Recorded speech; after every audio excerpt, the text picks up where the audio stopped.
can you step away from me? I don't feel comfortable while I'm getting in my car and you're standing behind me. What's your names? No, let's go. Let's go. I'm gonna call the cops. If you're gonna get out of here, I'm gonna call the cops. Well, you can call. When corrupt cops abuse their power, they often think they're untouchable, but sometimes they mess with the wrong person.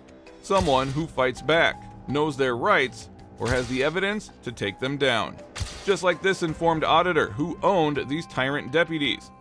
On July 20th, 2024, a video uploaded to the channel Twisted Luck Truth showcased Deputy Cagle being cited for a violation on her own police vehicle.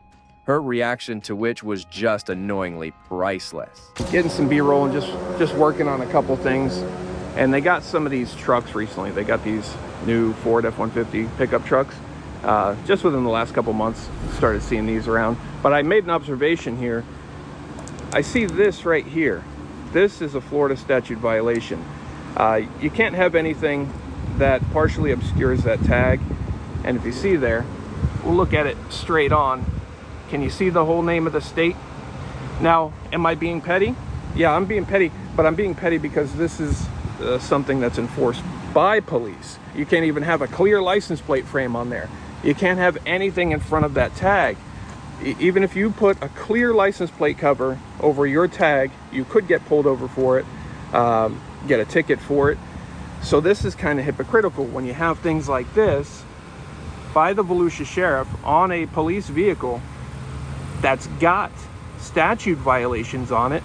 And obviously they did this, so they know they did this. Typically you would see these lights affixed on the sides of the license plate. I see they got some, trailer things here, so maybe that wasn't an option. So instead they just said, well, screw it, we're the police, we can do anything we want that's against the statute, because who's going to give us a ticket? Who's going to stop us for it? Having witnessed so many videos of officers often being petty themselves and bothering citizens with minor violations like these, it's infuriating to see them display such hypocrisy. Police and bring things to their attention. We'll see the driver of the vehicle when they come back out. We'll ask them about it. We'll try to ask them about it. Now remember, if you or I borrow a friend's car and you have a tag violation on there or something, and you get stopped for it, it's not your car, you didn't put the tag on it, you got it that way, that wouldn't be a valid excuse for you. So keep that in mind before we ask, because sometimes, like with police tint violations, we've been given that excuse. That's not my car, that's the way I got it. That doesn't work for the people. That doesn't work for you and I. And I want to see what they have to say about it, because this is something they knowingly did. They know what the statutes are because they pull people over for it. So it's not like, oh, we didn't know. They can't play ignorant. They use this statute as probable cause to stop cars. Something blocking the tag, that's usually a pretty BS reason to stop somebody. Usually they want to see what else they can find, and they're just going to use your tag cover, your tag frame or whatever as the probable cause to stop you and go fishing. Go on a fishing trip, fishing expedition, see what else they can find. But the point is, they use that statute, they know that statute. So they knew when they did this, they're violating that statute. And I want to know what they had to say for it. With that in mind, the right move for the deputy would be to admit and correct their mistake. Unfortunately, this wouldn't be the case with Deputy Cagle. Hey, do you know in Florida statutes, can anything be obscuring the tag? Like anything in front of the tag? You can't have anything obscuring the tag. Any part of the tag? Just so that's nothing can be obscuring the tag. Oh, very friendly. I'm not being. What was your name? I know. I appreciate it. I gotta finish some stuff. I'm sorry. Yeah, you're good. What's your name though? Huh? What was your name? Pinto. The Pinto? Yeah. All right. Yeah, I'm not being an man. I was just asking a question. That's all. No, I'm not saying you were, man. Yeah. I just gotta fill some stuff out. Right? Yeah. Well, that deputy, he looks like he's brand new, and I've never seen him before, but he reluctantly agrees that no, nothing can be obscuring that tag. Hello. That's your truck? It's got a statute violation on it. Okay. Do you know the tag is obscured?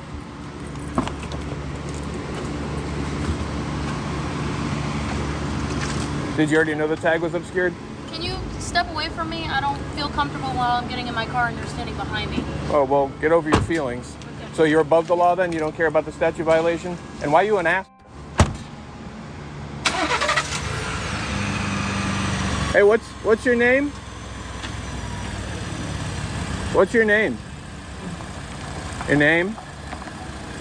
As usual, officers like these pretend more to be VIPs than actual public servants, as they casually ignore the man and his perfectly valid question. So there you have it. They don't care. They can violate the law, and it doesn't matter. She's actually training this one.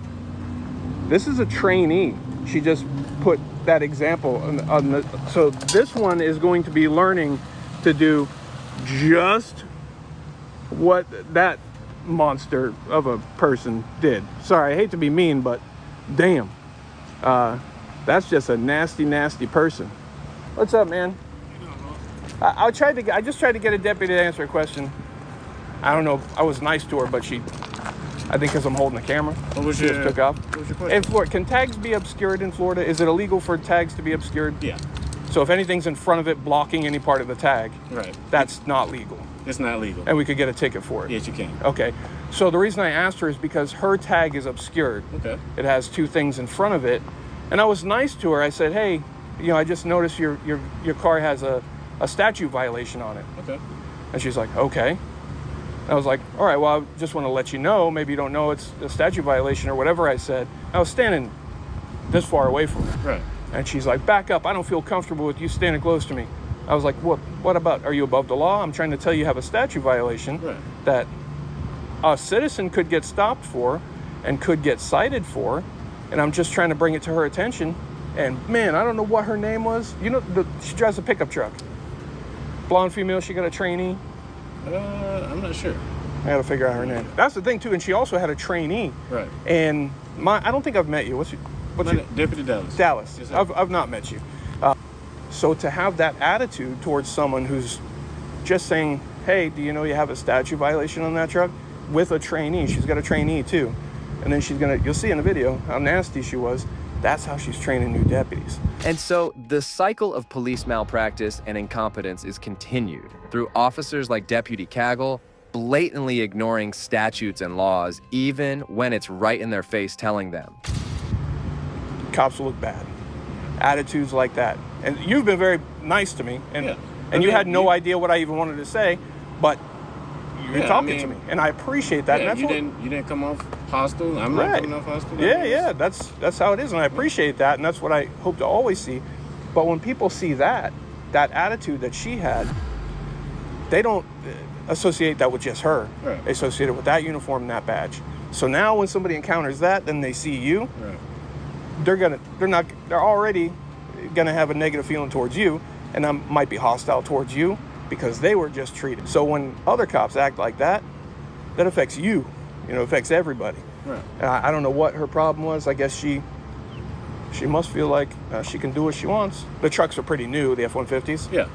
And I was like, wow, we can't have that. No, people can't have that. Yeah. So they can't. We can't have hypocritical policing.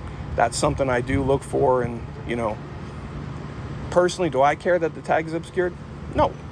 But if we're enforcing things with a vehicle that isn't following the things being enforced, that's a problem. Right. So I just wanted to bring that to her attention. And nope, she didn't want anything to do with it. I mean, you saw what we already know. That's another deputy who confirms that is illegal. That's a statute violation, that we could get a ticket for it. And I appreciate his attitude. That's what I hope to get, right? You replay that video back yourself, and you tell me if I was nasty to her. Tell me who the escalator was. Trained in de-escalation, they claim to be, right? Trained in de-escalation. But her response to me letting her know, hey, you have something hypocritical and illegal on your vehicle, shrugs her shoulders. Okay. So that's kind of like, so what? I'm the police. Get the F out of here. And she turns around, get away from me. You're making me feel uncomfortable. The officer that allowed the man to simply vent to him his frustrations with cops like Cagle is a prime example of what cops are meant to be. Defenders of the public who hear them out. Hey, do you know who the female cop with the truck? Yes, sir. What's her name? Deputy Cagle. Cagle. All right, I was asking her name and she left on me. Her truck was parked there, and I noticed the tag is obscured. They installed lights over on the sides, I think, right? Or is it's it top directly in front of the tag. Okay. And I was like, oh, that's not, legal. That doesn't follow the statute. So, and my point is, hypocritical policing, we just have to follow the things that we enforce. Right. And when she came out, I was like, hey, how you doing? I just wanted to let you know, do you know your vehicle has a statute violation on it? Okay, what do you want me to tell you what it is? Do you care to know what it is? And she turned around and barked at me. I was standing, I don't know, at least 15 feet away from her. And she was like, you need to back away from me. I don't feel comfortable getting in my car where you're standing right there. I'm like, well, I'm sorry that you feel that way, but I'm trying to tell you about the statute violation. I asked her name, she just drove off. I was just trying to let her know that, what she has is illegal. She probably, she could use that as probable cause on a citizen. And yeah, if anything, we can, since we're on the same shift, our supervisor is pretty good at it. He's a motors guy. Yeah. To take it out to fleet to just try to get it swapped out. I just want to let her know. Like, personally, I don't come out here and nitpick, right? I got you. I don't care. You can I've seen you out here plenty of times. dark as you want. Personally, I don't care. But if somebody, and this is just an example, if someone has tint that dark on a police car and they're using that car to enforce tint laws, that I have an issue with, right? I can agree. But, I don't care. Personally, I don't care. Just like that. I don't care. But we're enforcing things, we're going to follow them too. So yeah, that was it, man. I appreciate it. I was just trying to find her name, but All good. It would be wishful thinking to assume that maybe Deputy Cagle was reprimanded or at least made to fix her obstruction. But with the way these departments are structured nowadays, it is sadly more likely that she got off scot-free. What's your names? No, let's go. Let's go. I'm going to call the cops. Or you're going to get out of here, I'm going to call the cops. Well, you can call. On September 1st, 2024, a video uploaded by the channel Long Island Audit showcased the channel owner Sean's experience in Pittsburgh, Pennsylvania, with the Department of Transportation, where he would enter the building as a public auditor, only to be met with a not-so-enthusiastic reception. Can we help you? Hi, ma'am. How are you? Who are you? We work for the department. How did you get in? How did I get in? Yeah. Oh, I just walked through the door. Is this like a restricted area? Yes. This is the government building. What are you looking for? What place are you looking for? Well, who are you, sir? I don't know who you guys are. Well, We work here. Right, but that's. Who are you is the question, because you're in PennDOT's building here. Yeah, you're in Right. a state government building of which you're not permitted to be. You don't Why have am I not access to. permitted to it? Because you're not an You're not an employee. employee of PennDOT. Only employees are permitted in this building? Exactly. Let's head out. Why Let's are- head downstairs. Come on. What's your names? No. Let's go. Let's No. go. I'm going Yeah. to call the So- cops. Or you're going to get out of here, I'm going to call the cops. Well, you can call, ma'am. No, just you don't. have to listen You don't need to to me. touch me, No, okay? listen. You don't All need you to gotta touch do me. is move. Okay, Let's go. relax, sir. No, Who are no. you? No, It doesn't please matter. go. Let's Who are you?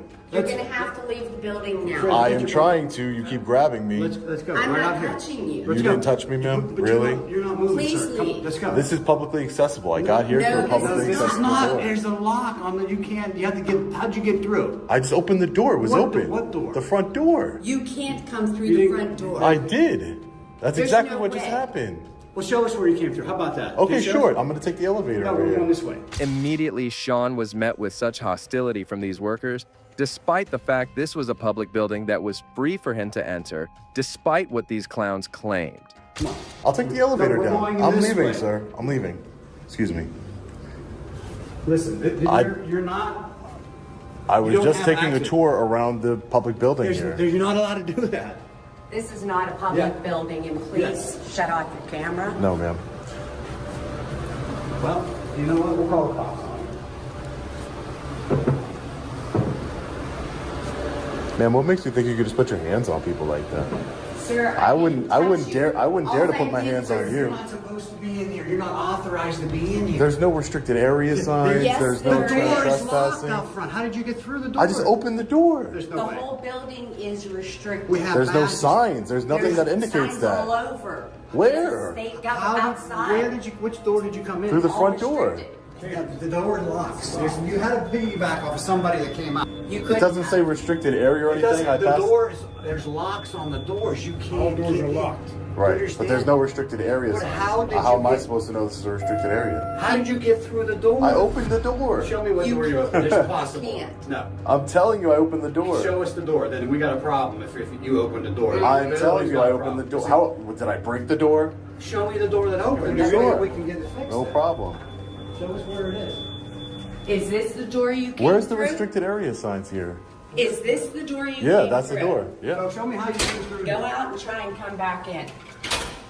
Why would I do that if it's a restricted area? I don't want to come back in here. So you had to come through here, piggyback off of somebody else. Oh, it just opened. No, it didn't. There's It no just way. opened. No, there's no way. It was open. Maybe the person didn't close it right. I don't know. No, But look, there's nothing indicating here that this is a restricted area.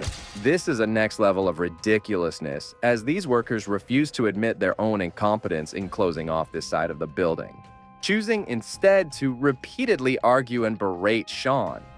It doesn't matter. You can't get by here unless you have. Obviously I did. Unless you have a badge. Obviously, I did without a badge, sir. It was open. Let me see your ID. Who are you? Let me see. Why are you asking? I'm gonna call the cops. Hey, You listen. can call the cops all you want, sir. You told me it was a restricted area and I left. Can you call the police department? For what? What makes you think you have the authority, sir, to just ask me for my ID? You just can't It just walk- opened. It opened. No, it didn't. There's It no way. opened. There's no I'm way. telling. What did I break it? This door is locked. As soon as you leave, the door. When I starts. pulled it, it was open, sir. When I pulled on it, it was Maybe open. it wasn't. Maybe it wasn't fully closed. Exactly. Maybe you piggyback. Okay, so maybe it wasn't fully closed, but there's no signs here to indicate that I'm not allowed to go back there, sir. So how am I supposed to know? And then you both just come at me aggressive like I did something wrong. This is, You have to have a badge. sir, there is a government, I did not know that. There's a government building, there's reviews based on people, See right here? members of the See public. right here? All visitors must Must go what? to the receptionist here. Okay, I didn't see that. And that doesn't mean that it's a restricted area, sir. Did you report to the receptionist? No, I did not. I did not know I needed to. I didn't know I needed to report to somebody in a public building. This is the Pennsylvania Department of Transportation, is it not? This is not where you get your license. This I is- understand this that. is- No, I'm not here for that. This is Okay. engineering, right? What are you here for? This is engineering, right? This Oh, is the engineering building. Right. This is I for was District 11, yes. right. This is for the employees. Right. All visitors must report to. So you do have visitors here. Yeah. I find it very curious why this employee is so panicked and adamant of getting Sean to leave. What would he have to hide? Why are they so afraid of just one member of the public? Right to the So receptionist. what do I report and tell her, that I want to take a tour of the building? You can't take a tour of the building. Why? You cannot. Are you a supervisor here, sir? Am I a supervisor? No, I'm the safety person in this building. I'm responsible for safety in this building. For safety? I am, yes. Okay. There's nothing. Nobody is unsafe at this point, sir. I never said that. Okay. I'm just letting you know. You're Making walking it through seem- here is unsafe for How? all our employees because you're not allowed in past there. But there's no. Hold on a Can we second. agree that there's no signage on this door that makes it visible, or anywhere that says this is an employees only? I'm not going to argue. I'm not arguing with you, sir. I'm speaking facts. Is it not open to the public? Pastor, they never told You me. don't have to. So I have to sign in here and then I can go in? No, Why not? you have to have a specific reason why you're here. But it's a public building. It's funded by taxpayers, is it not? We're not going to argue with you. I'm sorry? I'm filming everything. Yeah, I film that's what a journalist does. He documents his experiences, ma'am. So this is open to the public, right? Just so we're I don't know what clear. you mean by this. This. The lobby? Obviously, right? I don't know. I mean, you guys are just making things restricted out of nowhere. I never said anything about restricted. All I said was you have to report to the receptionist when you come in here if you're not employed and able to badge in. Now see, referring to the receptionist first is a wildly different rule than the one the employee started out with, insisting that Sean couldn't enter no matter what. Right. Again, the door was left open, sir. I don't know. The door was open when I pulled on it, and I passed them. You're telling me I came in here, sir, and I filmed all around here, and then I walked into the door. They saw me. I mean, I don't see the. I'm just telling you that everybody in this building. So what kind of services? What kind of services do you offer here in the? Has a badge to get into the building. What kind of operations do you conduct here in this building? We're responsible for the whole district, District 11. What does that mean, though? What does that mean, sir? So is there somebody I could talk to regarding my story I'm working on, sir? Some questions that somebody can answer for me, or?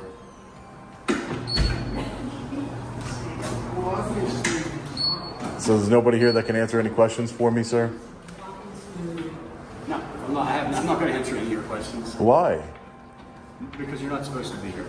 But I am supposed to, I'm where I'm supposed to be right now, right?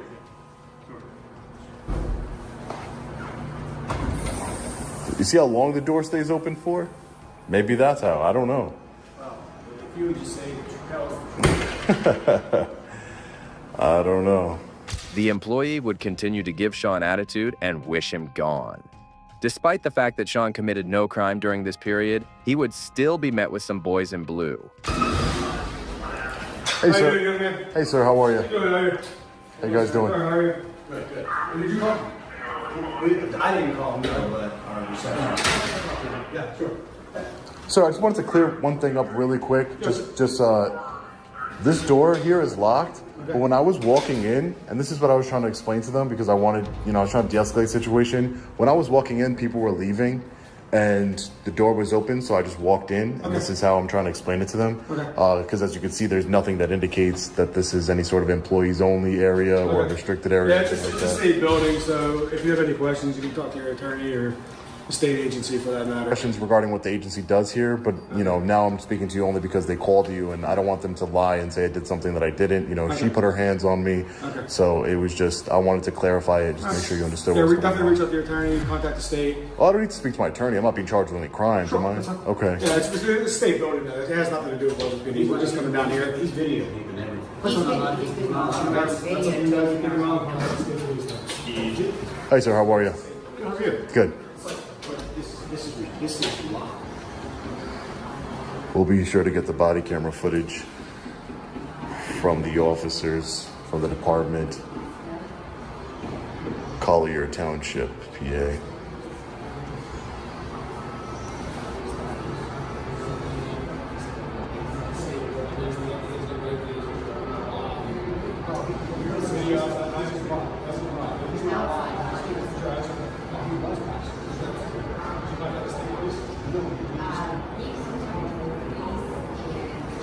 Did you contact the state police? Amazing. So many people and employees of a public government institution all stopping their work because of one public civilian just goes to show how disconnected they are with citizens. Management is asking you to leave. Okay, we're local authority. We are not asking you to leave by any means. It's a state building. It's up to the state police to handle their own issues. Right. If they don't want to come, that's on them. If they want you detained and arrested, that's on them. We are not detaining you. We are not arresting you. Are you willing to give ID? Are you willing to show your ID just to us for my name report? My name is Sean. Okay, my name that's is fine. Sean. So you're like I said, we're not detaining you. We're not arresting you.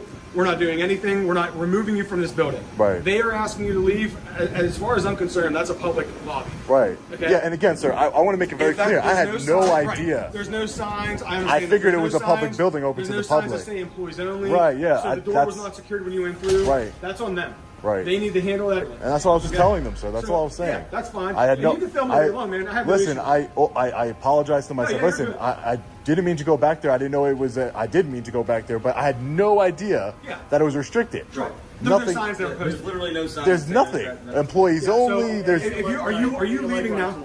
They didn't like. Of course. I mean, it's only you common leaving sense. now, or- Well, yeah, I'm gonna leave now. I don't have anything else to do. Yeah, already. we're not. Like I said, we are not asking you to leave. Right. I don't You're think on you the are, public sir. sidewalk, Just called you to know. respond. No, of course. No, I understand, guys. Listen, I'm not trying to give you guys a hard time. You're a journalist? Hey, how are you, sir? Good, how you doing? Good, how are you?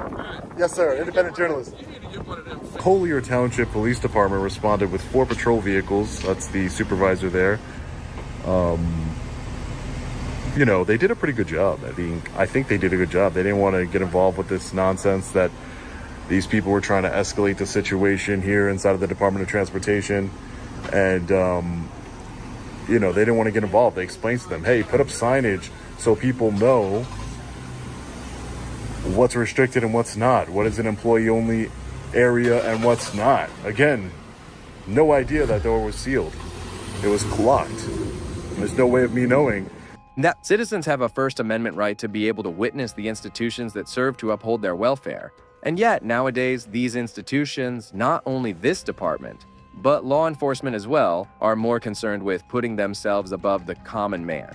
Next up, we have these cops who were humiliated by 2 teenagers. On May 9th, 2021, Yitzi and his friends were strolling around Delcrest Drive to meet up with a buddy who was getting off work. Sergeant Backton of the University City Police drove by them, and Yitzi decided to flip off the police officer. The sergeant quickly reversed his car and came up to interview Yitzi. He freely admitted to flipping off the police car. However, Sergeant Backton continued to follow him. Free speech is a First Amendment. Oh, absolutely. Right. But do you live over here? Yeah. Okay, let me see your ID. I need to see your guys' ID. No, thanks. What crime are we Okay. suspected of? Okay, you guys are aimlessly walking out around here? We're not aimlessly walking out. No, I need all the time. Okay, do you live over here? Yes, I live in this neighborhood. Okay, I need to get your ID from you. You give me your name. All right.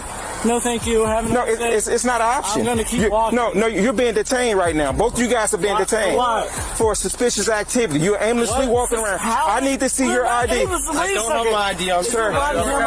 Okay, sir, step over here for a second. I need to see your ID. You're being detained right now. What's your name and badge number?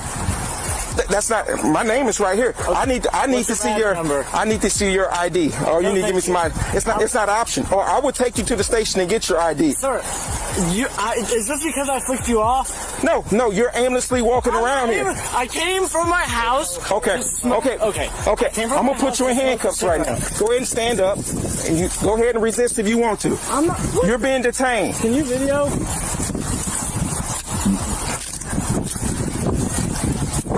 Okay, have a seat.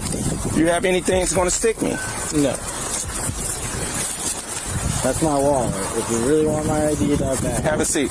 The situation escalated quickly as Sergeant Backton decided to detain Yitzi and his friend without any reasonable or articulable suspicion. When asked for an explanation, the officer denied, saying they were just aimlessly walking around. Go ahead and stand up for me, sir. Do you have any weapons on you? No. I'm going to pat you down for weapons. Dude, we came to smoke a cigarette. Okay. I came from my house. My friend worked at Walgreens. Okay, you're aimlessly walking around. There's been a lot of stuff that's going on around here. I'm explaining to you what happened. Came from my house. Okay, have a seat. Have a seat. And I'm asking you for your ID. I don't have a Okay, give us your name.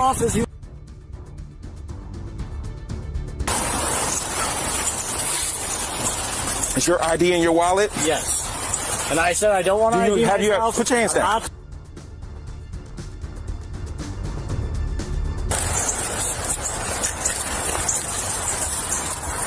What's your last name? Me? Yeah.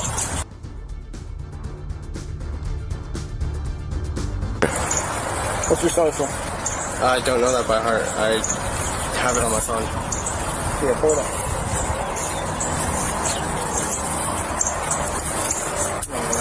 Yeah, check them. 28s and 29s.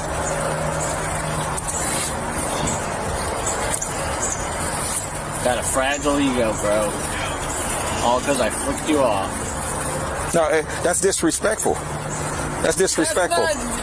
Why is that of your concern? It might be disrespectful. No, I'm not concerned about that. Stop me. You can do whatever you want to do, young man, but at the same time, what I was doing. if you aimlessly walking around here, I want to know. I want to know. Listen to me. I'm letting you talk. Let me talk. Let me explain to you. We have every right to stop you to find out who you are and where you live. Despite being a supervising officer, based on his knowledge and reason to detain the guys, he would never let you guess he is a supervisor. He claimed that the guys were wandering, which was suspicious. He then claimed this was the only reason he stopped and detained them. How old are you?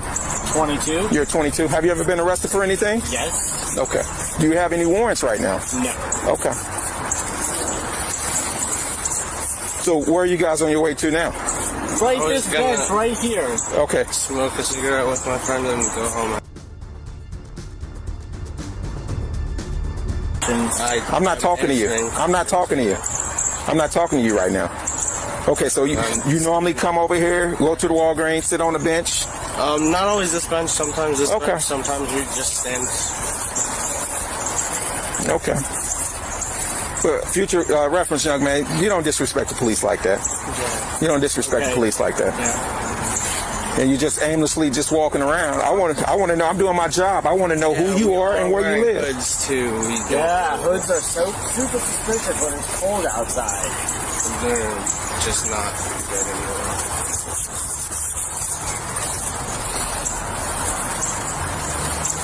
The sergeant couldn't be more wrong. As he described it, suspicious behavior is not a legally valid reason to detain someone. Additionally, labeling the men as walking aimlessly was totally pointless because the sergeant could not have known why they were there. And you can record, but step back a little bit. They're being detained. Go ahead and continue recording, but I want you to step away. Absolutely. A lot of danger going on. And you still talking. Yeah, because you guys are pieces of shit for stopping people who want to go on to break for a cigarette because I flicked you off. Now all of a sudden I'm acting suspicious. If I would have not flicked you off and we would have kept walking, you would have never, this stop never would have happened. You would have never accused me of doing suspicious activity. Correct? I thought. Or now you want me to answer your question? Okay. No, I don't. It doesn't work like that. The only valid reason for detention is a reasonable, articulable suspicion or probable cause of criminal activity. What's most troubling is the officer's claim that he has the right to stop people for no cause at all, which goes against the legal principles. Are you guys related? No. No. Both violent, no more. Okay. Let's get their information. Can I ask you, how do I get an officer complaint form? And what's put them on that the process? Better stand up. I'll take these cuffs off. What's the process of getting an officer complaint form? You come down to the station or call the police station. Okay.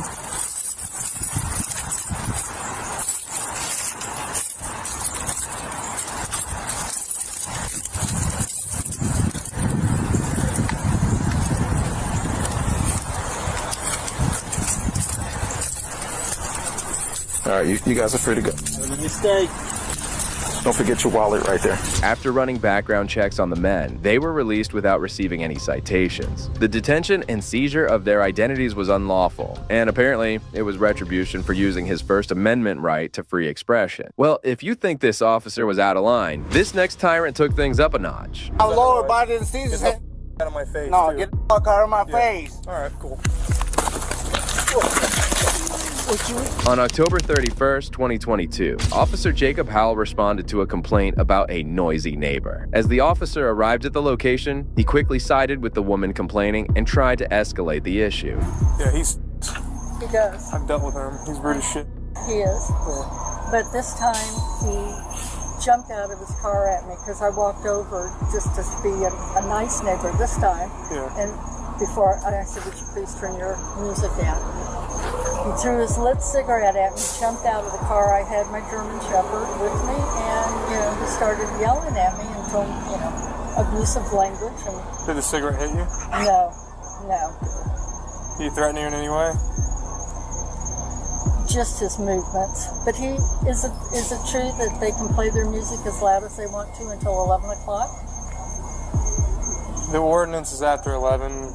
But if he's disturbing the peace, then I'm gonna go have a talk with him. I've talked to him before. He's always an asshole. He is. Yeah. I don't care if I'm on camera saying I don't like him. Yeah. He's always very rude. He is, and it's disturbing the peace. Yeah, I hear him.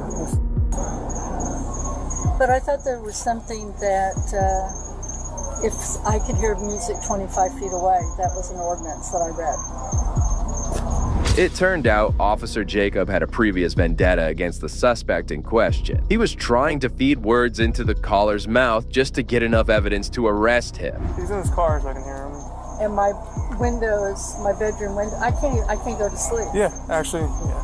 We can throw that on him. Please do. Because I hear it. So, I'm going to wait for my partner. Trust me. He turns it up louder. I know. I'm going to wait for my partner because he's always very aggressive. Yes, he is. So, last time we almost got in a fight with him. So, if he continues that, then he might be. We're trying to find a reason to. I would love that. Yeah, he also. Please. That's a spy son.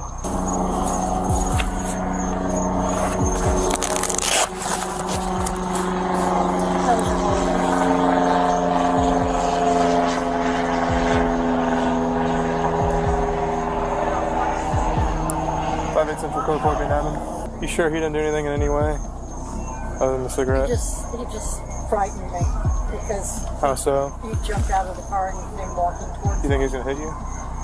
I don't know what. He just acts real funny.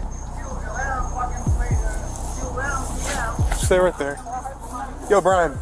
Brian, hold up. I'm sorry if somebody don't like your shit. They can fuck off too. He said he hopped out of the car right here. The officer had heard enough, and by the looks of it, the suspect had not broken any law. Despite this, the officer went on a dangerous power trip and the poor guy. Wait, if he doesn't give us our ID again, he's going to jail. I'm tired. What's up, ma'am? Hey, Yeah, what's up? Same face around. I know. How's it going, man? Pretty good, dude. You doing good? Yeah, obviously you haven't learned your lesson. Get away from me. What you looking at? Why you got 5/8 cents for copy Florida tax. Up here? Because your music's louder with more than 25 feet. The state of Florida says. The state of Florida. No, I'm lower by the season. Get the f out of my face. No, too. get the f out of my face. All right, cool. What you mean? Wow. Wow. Wow, I didn't say nothing. Get on your stomach. Wow. Hey, Jill. Get on your stomach. Hey, man. I didn't do nothing wrong. Get on your stomach. Give me your f***ing arm. It's sickening to see police officers cashing in on calls like these to settle their scores. Officer Jacob kept assault and even went ahead to use it against him. Give me your arm. What's your brain? Give me your arm. Give me another arm. No. Do you understand me? Oh my God, no! What the fuck? No, I ain't breaking no law. Yes, you Hey, hey!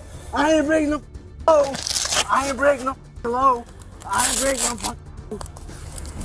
Hey, what you doing? Hey, no, hey, no. Hey, no, give me your hand. no. Give me your hand. You understand me? Hey, man. Give me your hand. Do you understand me?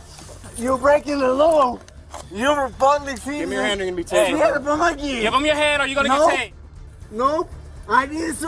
It's here. Give him your hand. Sveta, we got the witness up here. It's like.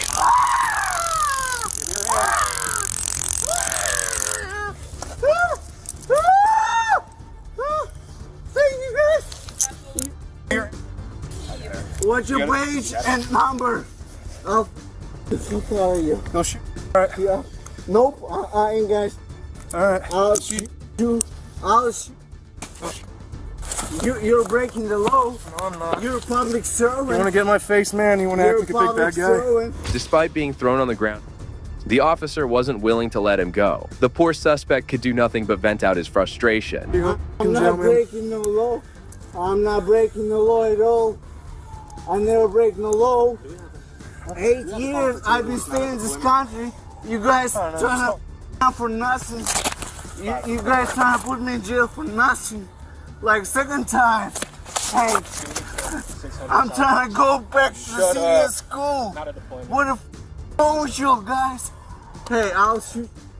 You talk. What am I being arrested for? Света, снимай, рекордишь. Снимай, записывай на камеру. Рекордишь.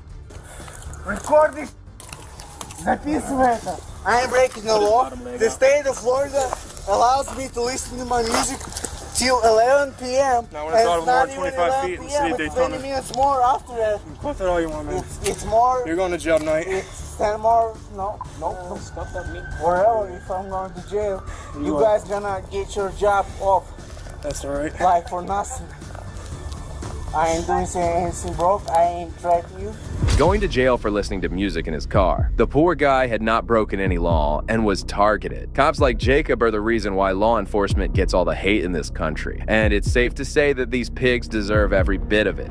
Anything wrong at all. Back up. Hey, get away. It's a glass. Get away. I don't get back. Back up.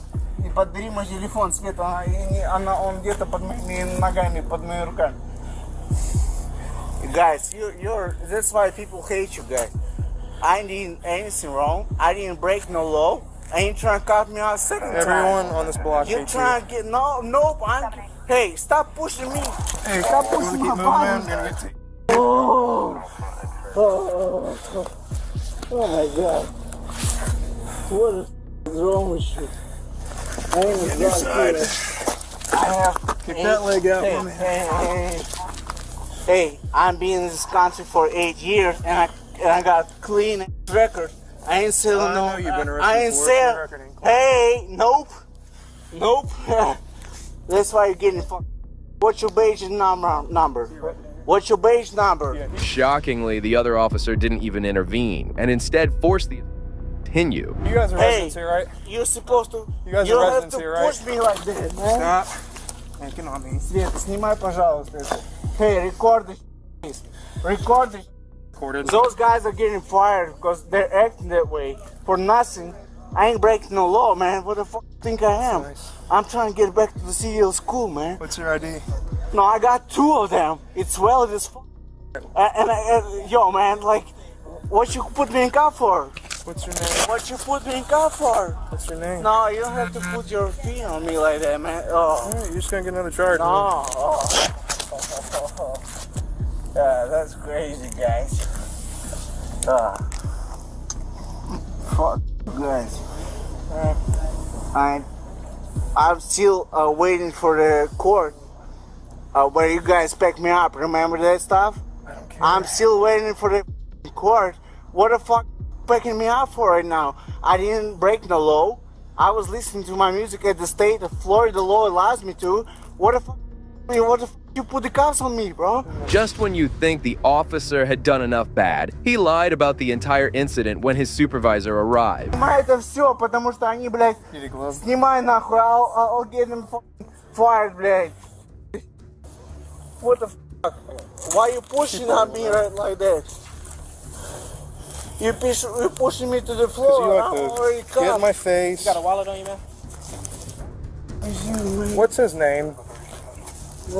He's going to jail, so he's gonna get another charge if he doesn't want to ID himself. What's your badge numbers, guys? Света, запиши, пожалуйста, это. What's your badge number, guys?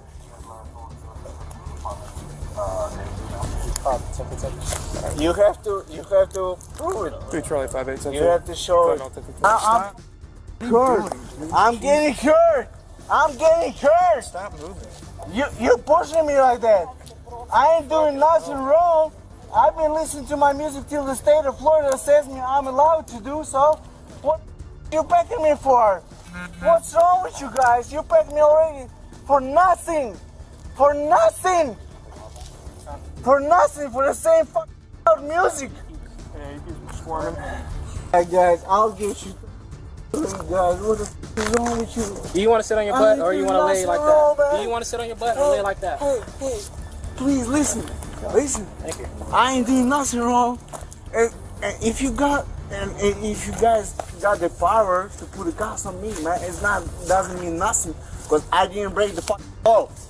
I didn't break the law. What you put the handcuffs on me, man? I'm not here to argue. Because somebody don't like me. This guy who packed me up for nothing, like 2 Last months time when he ago. tried to fight us? Nope, I didn't. Nope, you can see the you camera did. watch, man. You No, hopped out of your car. You asked me for what? You hopped out of your car and you ran a Right? partner. Nope.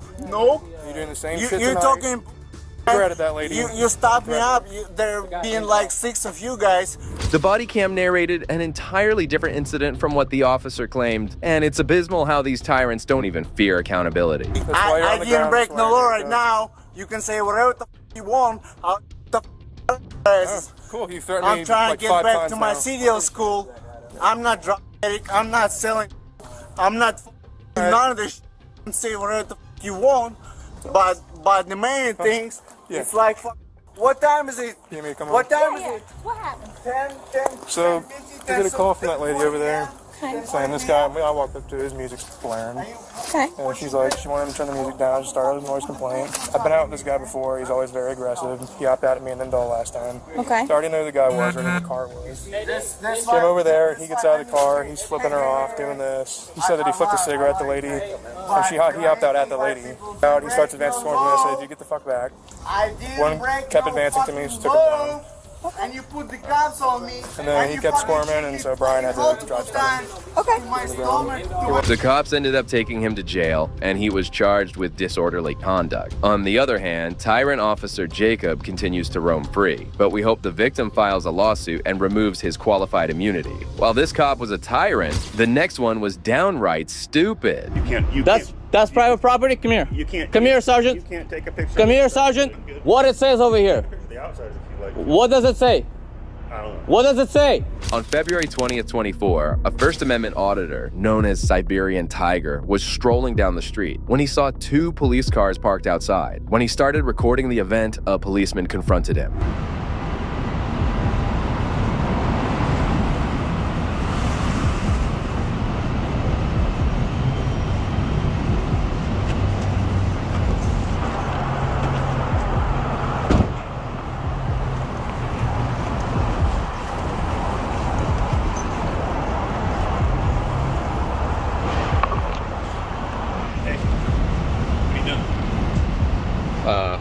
Who are you? Huh? Who are you? I don't know. What are you doing? You don't know who? Are you taking close-up pictures of the inside of the car? You can't do that, okay? Says who? Says me. Who are you? I don't know. Well then, Okay, you get lost. You cannot be taking pictures of the inside of these cars. Watch me. You cannot be taking pictures of the inside of the cars. Who are you? Who are you? Who are you? Who are you? You come over here all big tough guy? Hey, you can't be taking pictures inside the Says car. who? Says me. It's a police car, okay? And you, who are you? I'm a sergeant, okay? I'm a supervisor. Yeah? Okay, yeah. And you can't be here. And doing you that. can get lost. It doesn't work that way, man. The officer and sergeant showed a surprising lack of knowledge of the laws. As the interaction continued, his ego took over, and he started to act more aggressively toward the auditor. Hey. What? You gonna get in my face like this? Go find something else. You think you're gonna intimidate me? Well, it's intimidating you, man. Then what's the problem? I don't know. I'm wondering what the problem is with you. You came over here all tough guy. I'm wondering what the problem is with you. Because There was no problem. What am I doing? You can't be taking pictures of the inside. Says who? Says me. What law? I don't know. Exactly. So get lost, tough guy. It doesn't work that way. Well, how's it gonna work? I don't know. Why don't you call your bobbies over here? Why don't you call your lieutenant? No. Other sergeants? You show me out in front of the precinct with Yeah? taking some pictures of inside of the police station. Dumb guy. I'll take it. What a dumb guy. Taking pictures of the inside of the vehicles that are public property. I'm on a public sidewalk taking pictures of everything that is open, visible from my eyes, okay? Which is First Amendment protected activity, and the tough guy shows up here and tells me I can't take pictures. Taking pictures of the inside of the car is You too? You want to get on my case too about taking pictures? I'll be on it. Watson? Dude. And you? Dude. Words? Edwards? Yeah, something like Yeah, something like that. Okay. What are you doing taking pictures then? What am I doing taking pictures? What's the problem taking pictures? The auditor was well within his rights, as he was only taking pictures of a car that was owned by the public. The sergeant, on the other hand, would not listen and instead demanded assistance. Unfortunately for him, things backfired quickly, leading to his humiliation in front of everyone. The inside of the vehicles and the computer. What law is that? What am I breaking? I don't know. That's called private property. You can't. That's private property? Come here. You can't. Come here, sergeant. You can't take a picture. Come here, sergeant. Come here. Come here. I'm good. What it says over here? The outside, if you like. What does it say? I don't know. What does it say? You tell me. You don't know how to read? Any of you guys know how to read? What's your goal, sir? What do you need today? I was minding my own business. This guy comes over here, gets in my face, and gives me unlawful directives. So, hey, sir, can you understand why we may be... I don't need to understand anything. Well, I'm going to explain why he was concerned. Why? So, we could be concerned that somebody is targeting our police vehicles or is looking inside there to see confidential information on the screen or in other things. Okay. So, this is a reasonable... Whose responsibility to protect confidential information? Whose responsibility? It's reasonable Great. to ask. Is it your responsibility to protect confidential information? Sir. Exactly. The cops leaving their computer screens on while inside the car was obviously an error. The auditor took advantage of this opportunity to inform them of the important contrast between privately and publicly owned buildings and vehicles. So next time when a law-abiding citizen inspects his own property, It's your property. and you're my servant, that's my property. Everything that's on you, my property, except your personal effects. Okay. This building, my property. This vehicle, my property. You all, you, every one of you work for me. I tell you what to do. I tell you how to do it. I pay your wages. Is that right? That's right. And you answer to me. So when you get on my case, being a law-abiding citizen, quiet. I'm not talking to you. Okay. Quiet. When I'm a law-abiding citizen and you get in my face and you start threatening me, and you call your buddies out here, assuming that I'm a criminal because you intend to do something against me, guess what? What are you going to do? You're going to get a piece of my action. What are you going to do? My freedom of speech. All of us have a lot of things we need to Get back to your job. I didn't call you. I didn't call you. We're here until Who called you? are not here. So Who called you? What do you want? Who called you?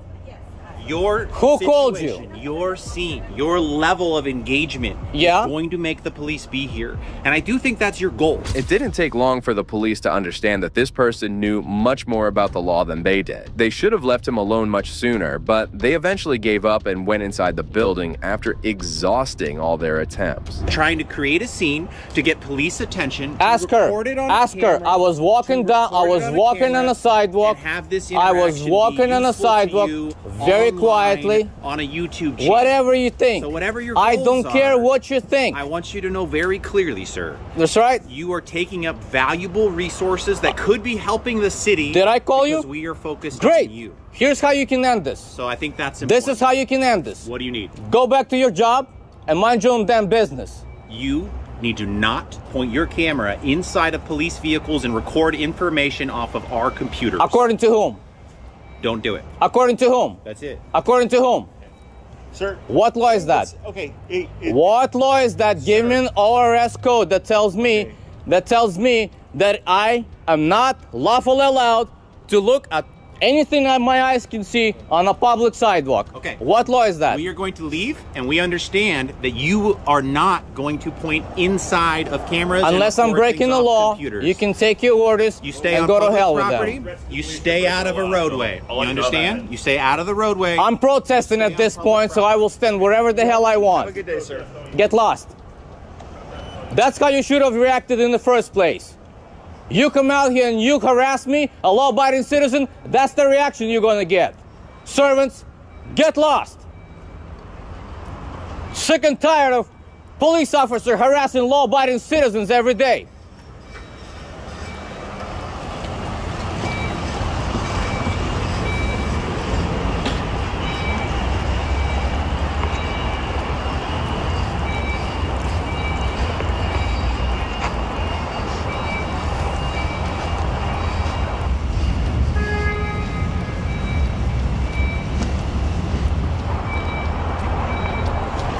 The harassment actually stopped, allowing the auditor to resume recording. This event highlights the inadequacies of law enforcement and their shortcomings when it comes to being photographed. Next up, we have an ignorant female trooper who escalated a situation for no reason. Experience the powerful moment when this female trooper's abuse of power is met with immediate consequences. 6-1, Morgan Branch.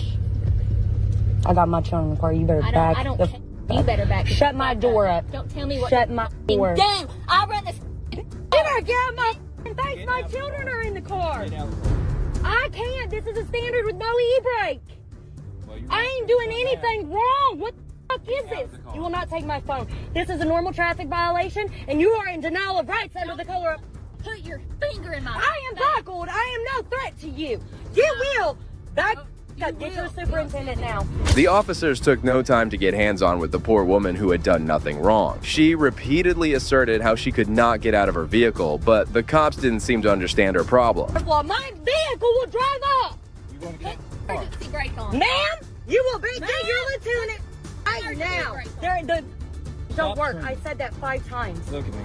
Get your lieutenant now. We don't have a lieutenant. My kids are in this car. There's no e-brake on it. I'm not, and I am recording this entire interaction. We are too. I went and got my children McDonald's. The female trooper was the aggressor, and she didn't even try to mind her words. Several officers had arrived on the scene and were trying to ease out the situation. Why are you screaming at us? She's screaming at me. She came up nasty as hell. Okay, I said, did you not see the lights? Is what I and said. I pulled into here. You went Good in for here you. pretty recklessly with children in the car. I am not reckless as hell. No, ma'am. No, ma'am. And this is a normal traffic stop. You are a snotty girl. This is a normal traffic stop. You are all... Yes. Yes, Have you yes. provided your driver's license? I provided my social, absolutely. I have registration. This is a normal traffic stop, and you are in violation, denial of rights under the color of law, in which I will prosecute in your agency. Yes, ma'am, I will. Don't think my family ain't lawyers. The officers had no regard for the woman and her little children sitting in the back as they kept on being abusive and refused to give her any relaxation. No, ma'am. No, sir. I am not. You all are out of control. Absolutely out of control. This is a normal traffic stop. Please get my stuff. Write me my ticket for my false insurance. You shut up, tell me what quit doing, all right? Because I'm getting pissed off. And you don't want me to get pissed off, all right? So I need your name and I need your date of birth and I need to write. Morgan Branch, 11/9/1999. What's your Please middle shut my initial? door. Paige. Shut my door. Have You you have been woken drinking up or my smoking children. or anything like that? No. What's your date of birth again, ma'am? 11/9/1999. The female officer was then removed from the situation and a supervisor arrived. That's when Morgan tried to tell her what happened earlier. I tried to, she said, can I I need your license. I went to reach in to grab my registration, my license right here. What are you reaching for? Girl, you told me my license. I was right here for the whole thing. I was not reaching fast. She asked for my license, so I went right here in my glove box and got my license and registration. Well, my license ain't on me, but... Yeah, we don't want to scream. We don't want to cause a scene. Oh, they're gonna be. I don't want my children to trust. No. Yeah. You'll teach them to be a sovereign citizen because you know the color of Absolutely. However, the male trooper wasn't any different to the other one. It seemed as if they had some personal problem with Morgan as they just wouldn't accept their mistake. And you don't know jack shit about nothing. I know plenty. You wouldn't know shit from Shinola. I know a bunch. Trooper Mitchell will be up with you shortly, okay? I expect to be not hear any screaming. Who the hell's Mitchell? Is that the blonde That's the female trooper. Mm. Okay? Can you please, I request one of you to hand me my ticket? Sure, I'll hand it to you. Okay, I'll take you. Thank you. The trooper was still protecting his female colleague and instead tried to shift the entire blame on Morgan, who was not having any of it. I do not want any more interactions with that woman.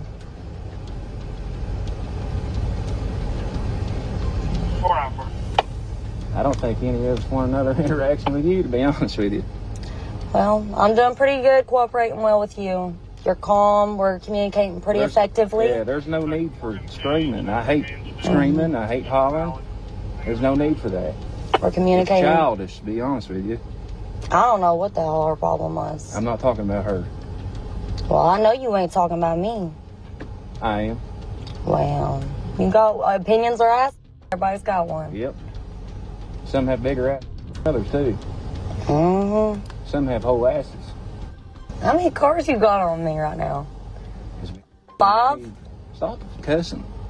It's freedom of speech. I can just cuss freely. I'm not menacing or cussing at you. Morgan waited in her car before she got her ticket for expired tag. She kept waiting for a supervisor to arrive, but no one came. Okay. I don't like cussing. I'm sorry. You're offended. You're a police officer. I hope you'd have much greater shoulders on than that for me cussing freely. Yeah.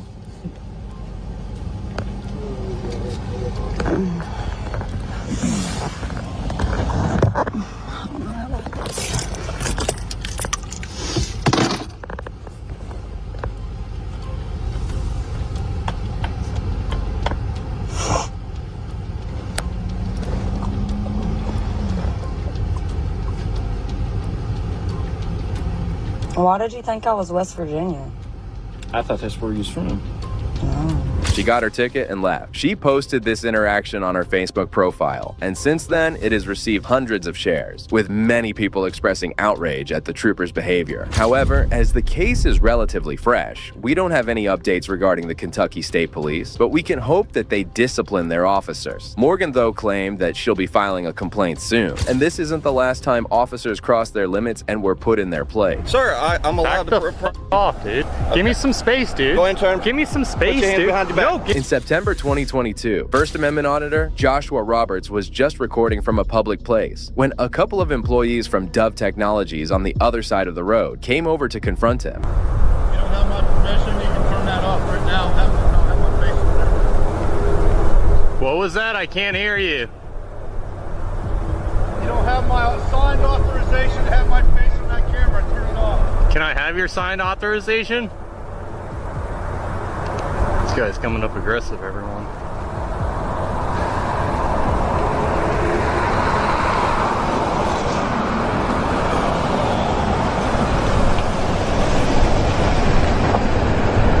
One of them appeared very distraught from the fact that Roberts was recording. That's when he came up pretty close to him and did something shocking. Can I help you? No, can you help us? Yo, get away from me, buddy. No, dude. Who are you? F away from me, dude. Why are you here? Back the f. Why are you here? I suggest you leave me alone. You're on private property. I suggest you do something about that then and get back inside. Ooh. Really? Yeah, really. You like going around with people like this? You know think what? that's fun? Don't touch my buddy. Oh, go ahead. Oh, so do it. Do it. What? Touch it. That's on camera. What Back the f. What are we doing here? Back the f off, buddy. You touch, you get tased. Back inside. What's going on here? Get the f back inside. Do not touch me. As expected, Roberts was furious to see him getting hands-on with his camera and pulling out his taser. Both of them had to back off, but kept on arguing with him. Why did he come up and grab me? I didn't grab you. Yeah, you did. Yeah, you did, buddy. Get that thing out of my face. No, you f***ing come up to me, get in my face, I'll do something, buddy. Get inside. Call 911. Get inside. Call the sheriff's department.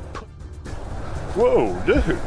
Whoa, dude, you just come up and grab people? What the f is wrong with you? Your homie did. Don't hear my homie. This is private property. You say you're filming. This is an easement. I'm not on your property. You see that? That belongs to the city. And why are you here anyway? So let me ask you a question. Does that give you the right to come up and grab my camera and almost break it? Hey, you assaulted me, buddy. Call 911. Call the sheriff's department. Hey, call your husband. Fat boy. Oh man, wow, this guy's great.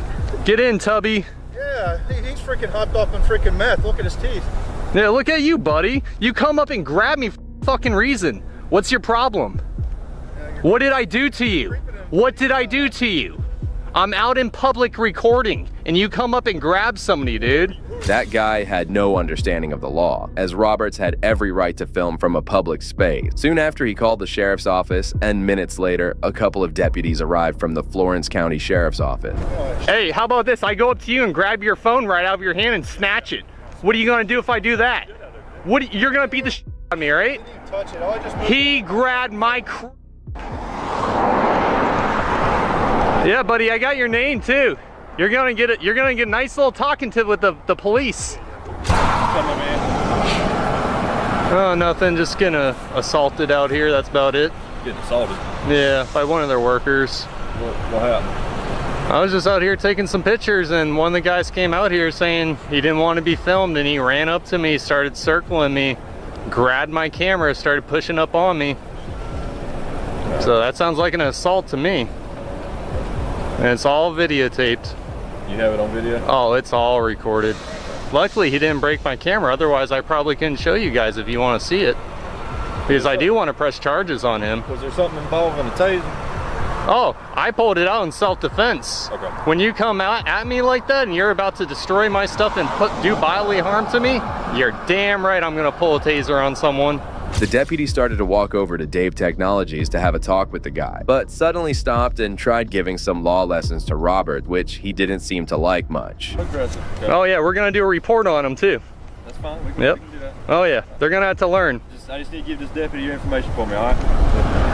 You have an ID or something? I don't have an ID.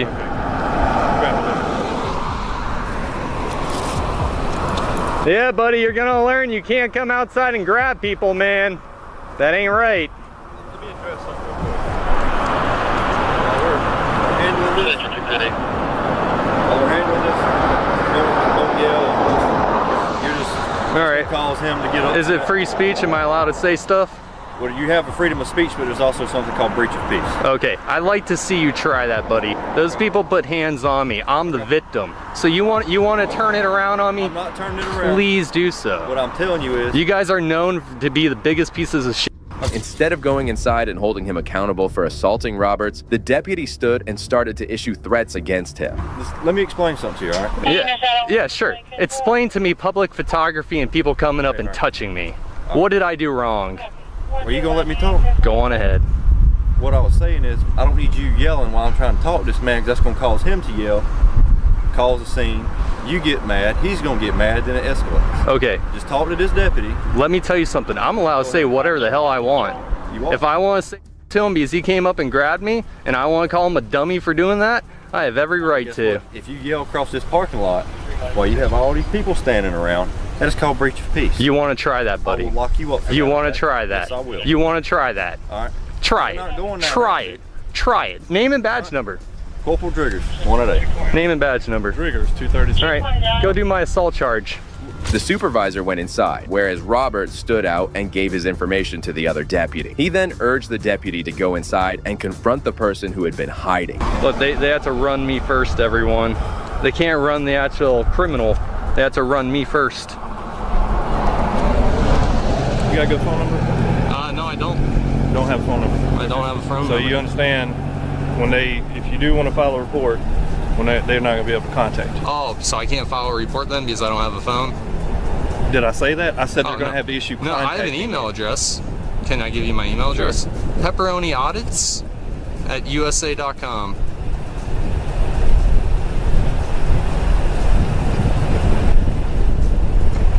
You said at USA.com? USA.com. All together. Yeah, like I said, he should be questioning the guy, the short fat guy who grabbed me. I don't know why he's hiding inside. I just gave you my information. Now let's do this report.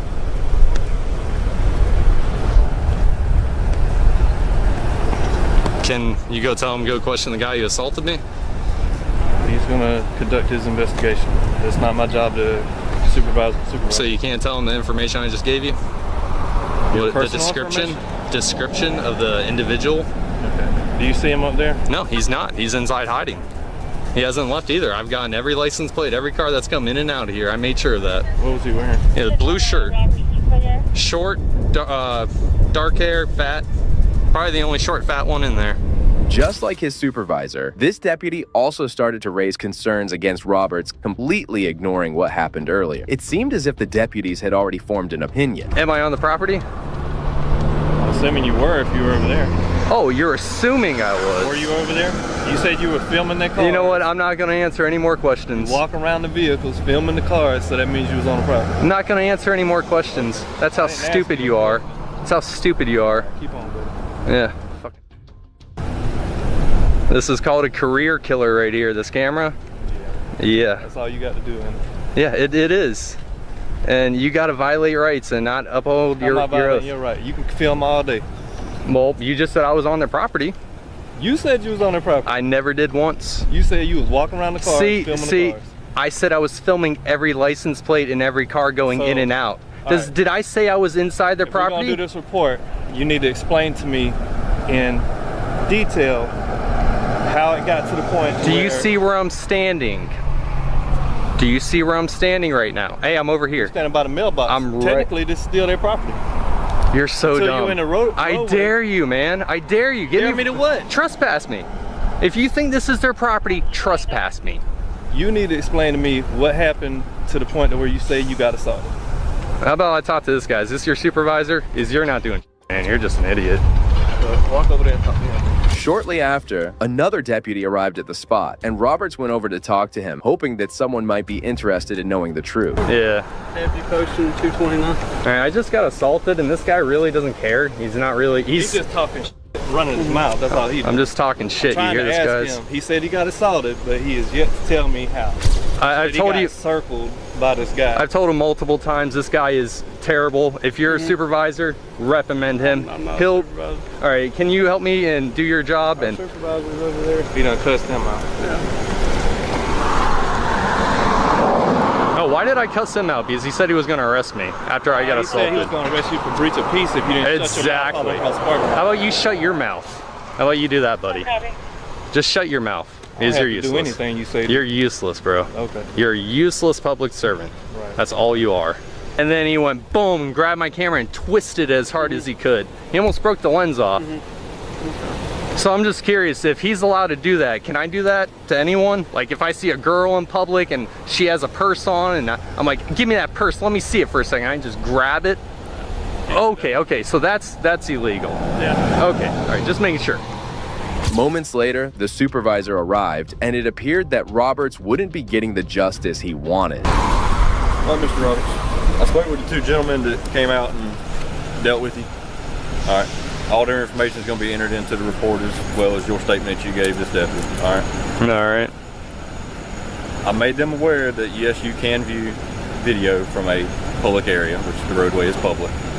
But if you cross over into the I've checked the property lines. I don't need directives. Okay. Well, I still got to tell you, okay? You don't have to tell me. Well, I'm going to. The supervisor kept on talking and tried to teach some law to robbers, but he managed to ignore that, all adding a touch of humor to it. Well, you know what? If you go onto their property, you will be arrested for trespass. If you wash your hands afterwards, just wash your hands. That has nothing to do with. I just don't want of your hands. So make sure if you ever masturbate to wash your hands afterwards, okay? Right. You go on the property, you're gonna go to jail. If you smoke, that's not good, man. So please don't smoke. Please don't do hair. Please don't. Oh, there'll be a big protest here, buddy. I'm gonna have big signs that say Dove. And I'd like to see you come try to do something then.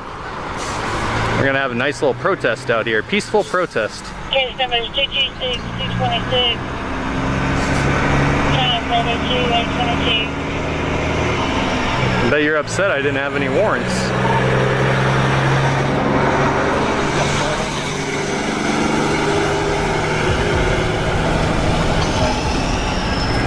Hey, remember, wash your hands, man. Just wash your hands. However, just when it seemed that the altercation is over, Sergeant Paul Morrison appeared out of nowhere and did something shocking.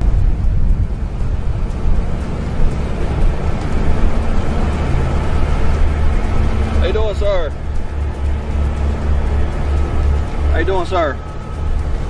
Not too good. Wow, what's going on today, buddy? I had some dude inside. Oh, you're getting really close, man. Oh, yeah, I like to get close. I like to talk to people. Can you stop? No, sir. So I want to talk to you. What's going on, stop, my friend? Stop fucking getting so close to me, dude. What's going on, man? Dude, stop approaching me. Sir, I'm allowed to... off, dude. Okay. Give me some space, dude. Go ahead and turn. Give me some space, Put your hand dude. behind your back. No, give me some... Next, witness the remarkable moment when a dedicated deputy steps in to restore order and teach a valuable lesson to an overzealous officer. Hey, sir. Hey, what's up, man? I'm alright. How are you? Got my backup weapon on me. Huh? But I got my backup weapon on me. Okay. I was going too fast. I got you. What's your name? Thompson. Thompson. Davis. Yeah, I know, buddy. Davis, the reason I stopped you, man, I stopped you at 90. Yeah. Using the laser. Where you coming from tonight, man? My wife's parents. Your wife's parents? But I'm going to ask you a straight question. What'd you have to drink this evening, Davis? Not a damn thing, bro. Not a thing at all?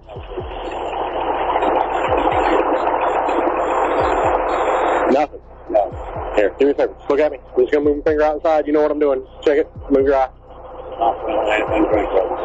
Wait, I smell something coming off of it. Yeah. The deputy recognized Davis as he was an officer with the Gainesville Police Department. After being pulled over, Davis threatened the deputy, saying he had a backup gun with him. I hate to be in this situation, but I got to check, man. You know where I'm coming from. I'm not driving. Well, I just smell... I'm not drinking. I dropped her off. I'm going home. I'm not drinking. I promise, man. Well, David, you got any medical conditions? No, sir. Taking medication? No, sir. Then we're going to have to contact. No, sir. All right, look. We're going to go ahead and do, like I said, you know what we're going to do, so I'm going to just check real fast. You just face towards me. I don't want to do HCM, man. I'll do any other test. I just don't do it. Okay, so, David, I can smell alcohol coming off your breath. I get you, man. Look, okay. There's my wedding tonight. Okay. Thompson. David, Thompson. buddy, you're tying my hands. I will do the sobriety test. I'm just telling you, I have not been drinking. But I can smell alcohol coming off your breath. My wife's been drinking, man. Okay, but I just dropped her off. I understand that, but I understand, but When questioned about whether he had consumed any alcohol, he adamantly denied it. However, when the officer mentioned detecting alcohol on his breath, Davis shifted blame, claiming it was his wife who had been drinking. Despite this, he continued to refuse to take the breathalyzer test. you know how it goes. It's still a safety thing. I get you, man. And I know why you won't do HGN, because you know it's the one that's scientific out of the three of them. I get you. You haven't been drinking. Why don't you want to do it? Because I'm just telling you, I just want to go, man. Please, just let me get on my way. Thompson, please. You're tying my hands pretty hard here, buddy. I'm not tying your hands, man. I'll do any test you want. I'm telling you, I haven't been drinking. I just want to get on my way. Okay, then, like I said, you just said you didn't want to do HGN. But if you haven't been drinking, there's no reason not to do HGN, and you know that. You and I both know that. I realize I know that, but I'm asking you, buddy, are you willing to do 18 or not? It's up to you. Okay. That's all I want to do with you real fast. Face towards me. You know how it goes, put your feet together for me, legs straight, arms down by your side, straight ahead at me. Just as the deputy was about to start the HGN evaluation, Davis started yelling his name. As soon as the officer warned Davis about his increasingly aggressive behavior, Davis promptly lowered his voice and started talking normally again. Face towards me again. Put your feet together for me. We did the walking turn, man. Well, you know. Come on, Davis. Face towards me. You know how the three things. Davis. Come on, Davis. You're starting. You are literally yelling at me on the side of the road. You're starting to be belligerent. You need to calm down. Okay. It's so rough now. I understand that, but you know where I'm coming from. Come on. All right. Feet together, legs straight, arms down by your side, look straight ahead at me. All right. Like I said, you side to side, follow your eyes only. Don't move your head. Focus on for me again.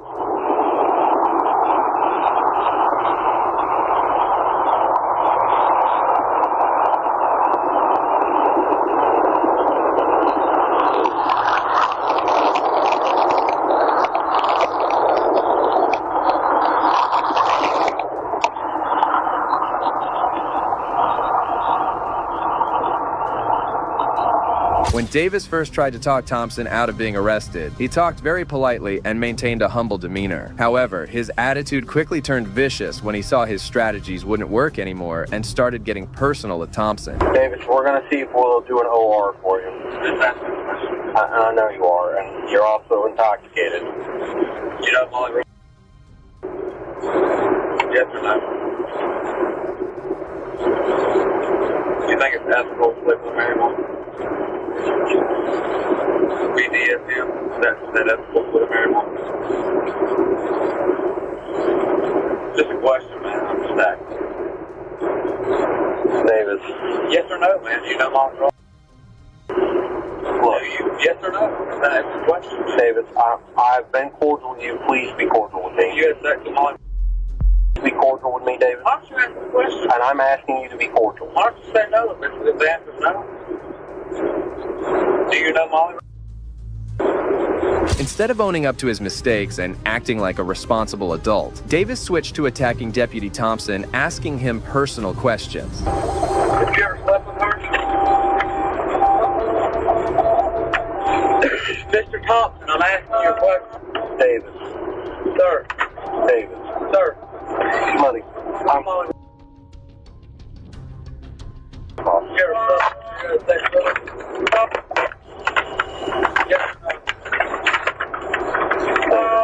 Yes or no, sir? Davis. Yes or no, sir? Davis. Mr. Thompson, I'm asking you a question. Davis. Have you ever had sexual intercourse with her? Mr. Thompson, I'm asking you a question.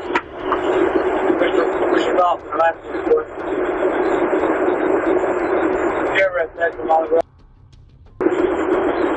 Is that a yes or a no? Have you ever used your duty issue handcuffs on her, sir? Have you ever slept with her while you were on duty? It takes remarkable strength to overlook comments about one's personal life. This officer exemplifies the utmost standards of ethics and professionalism, maintaining composure regardless of Davis's attempts to provoke him. Have you ever slept with a married woman named Molly Ross? I believe your back light is still on. I don't know if you leave those on or not. Thank you.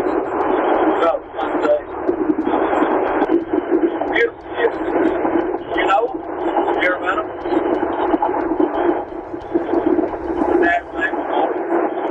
Good guy. Great guy. Love him, man.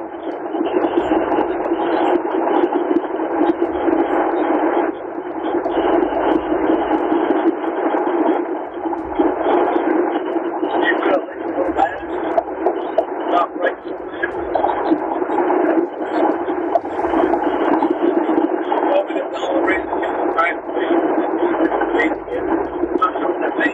Davis kept asking to have a separate chemical test performed on him and changed his statements from consuming no alcohol to consuming 2 beers. It's really bothering me. I don't know what happened.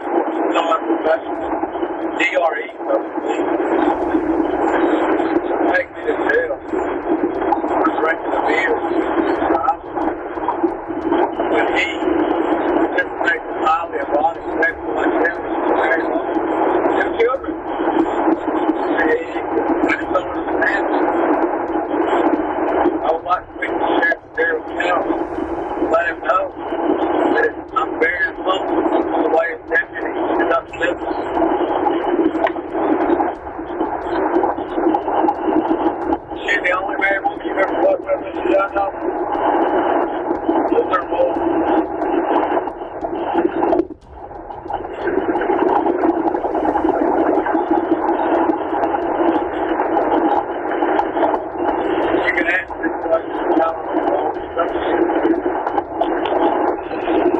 He kept saying that even though he would submit to the state's chemical test if it was required, he was not doing it freely or voluntarily. I would also like my own independent test.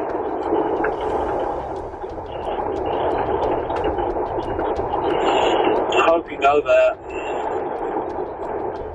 It's a very simple request. I don't understand why you're not answering me.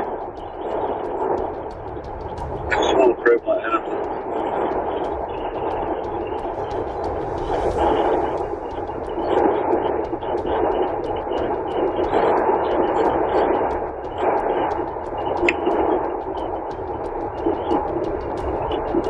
Just officer calling that car too close with 46-1. 48.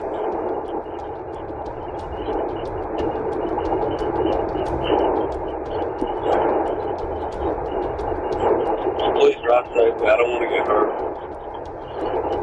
Later on, Davis agreed to take the breathalyzer test and consented to undergo it. However, he clarified that he was just doing what the state required him to do by law and not because of his own will. I just don't understand what's going on right now.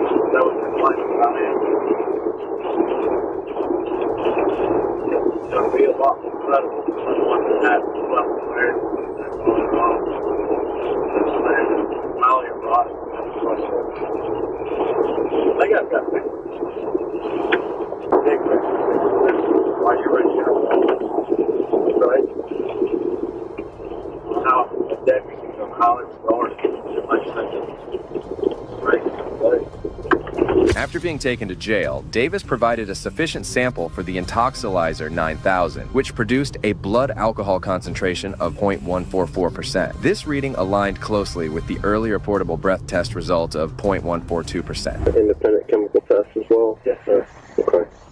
We're going to do that here right after this. You said you want to go to Habersham? Yeah, Habersham out. Absolutely. Actually, I really prefer Blake. We'll do my preference. Is that okay? We'll see what it's saying. If it's not okay, I'll do Habersham, but I really prefer that.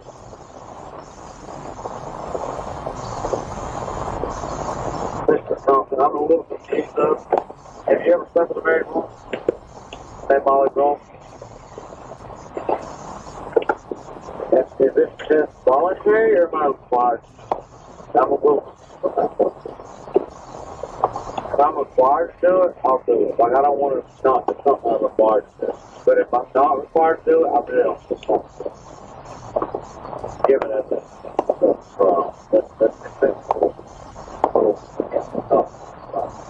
Davis was charged with DUI and immediately resigned the next day while entering the plea of no contest to the allegation of reckless driving. On November 11th, State Court Judge Roberts sentenced the defendant to a 1.5 years of probation and a fine of $1,147. You can speak to him. Okay. Yeah, but you'll be in handcuffs and it'll be at the jail.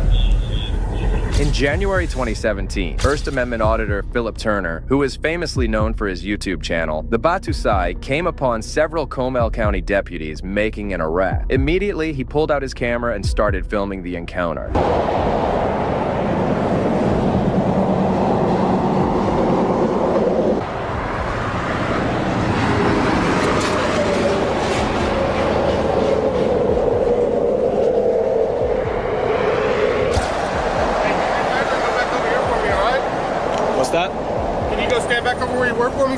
There's something wrong with being here? Yes, sir, there is. I don't want you to be in direct line with that vehicle. I'd like for you to go back to where you were standing. You can continue filming all you'd like, but I don't want you right here. Am I interfering? Well, technically, now you're starting to pose into somebody else's private property. with your videoing, yes, sir.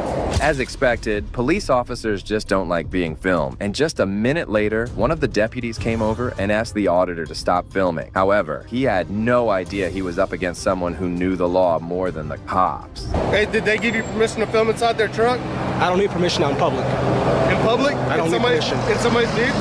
I don't need permission out in public. No, not to film us, you're correct. But to film inside somebody's vehicle, that's an extension of their house, and that is a private place. So you do need somebody's permission to film inside their vehicle. But is that a crime? If they decide it is, yes. Who's they? The two we got in the back of our cars. If they don't want you filming or you didn't get permission from them, you can't be filming inside their cars. Well, you guys got the door open. Look, all I'm asking you to do is go stand back over where you were. Even if I was back there, I could still see inside the car. Okay, so go stand back over there. It's simple as that. Because right now that I'm having to come over here and ask you to move again, now you're interfering with our investigation. Because instead of me being able to focus over here, I got to focus on you.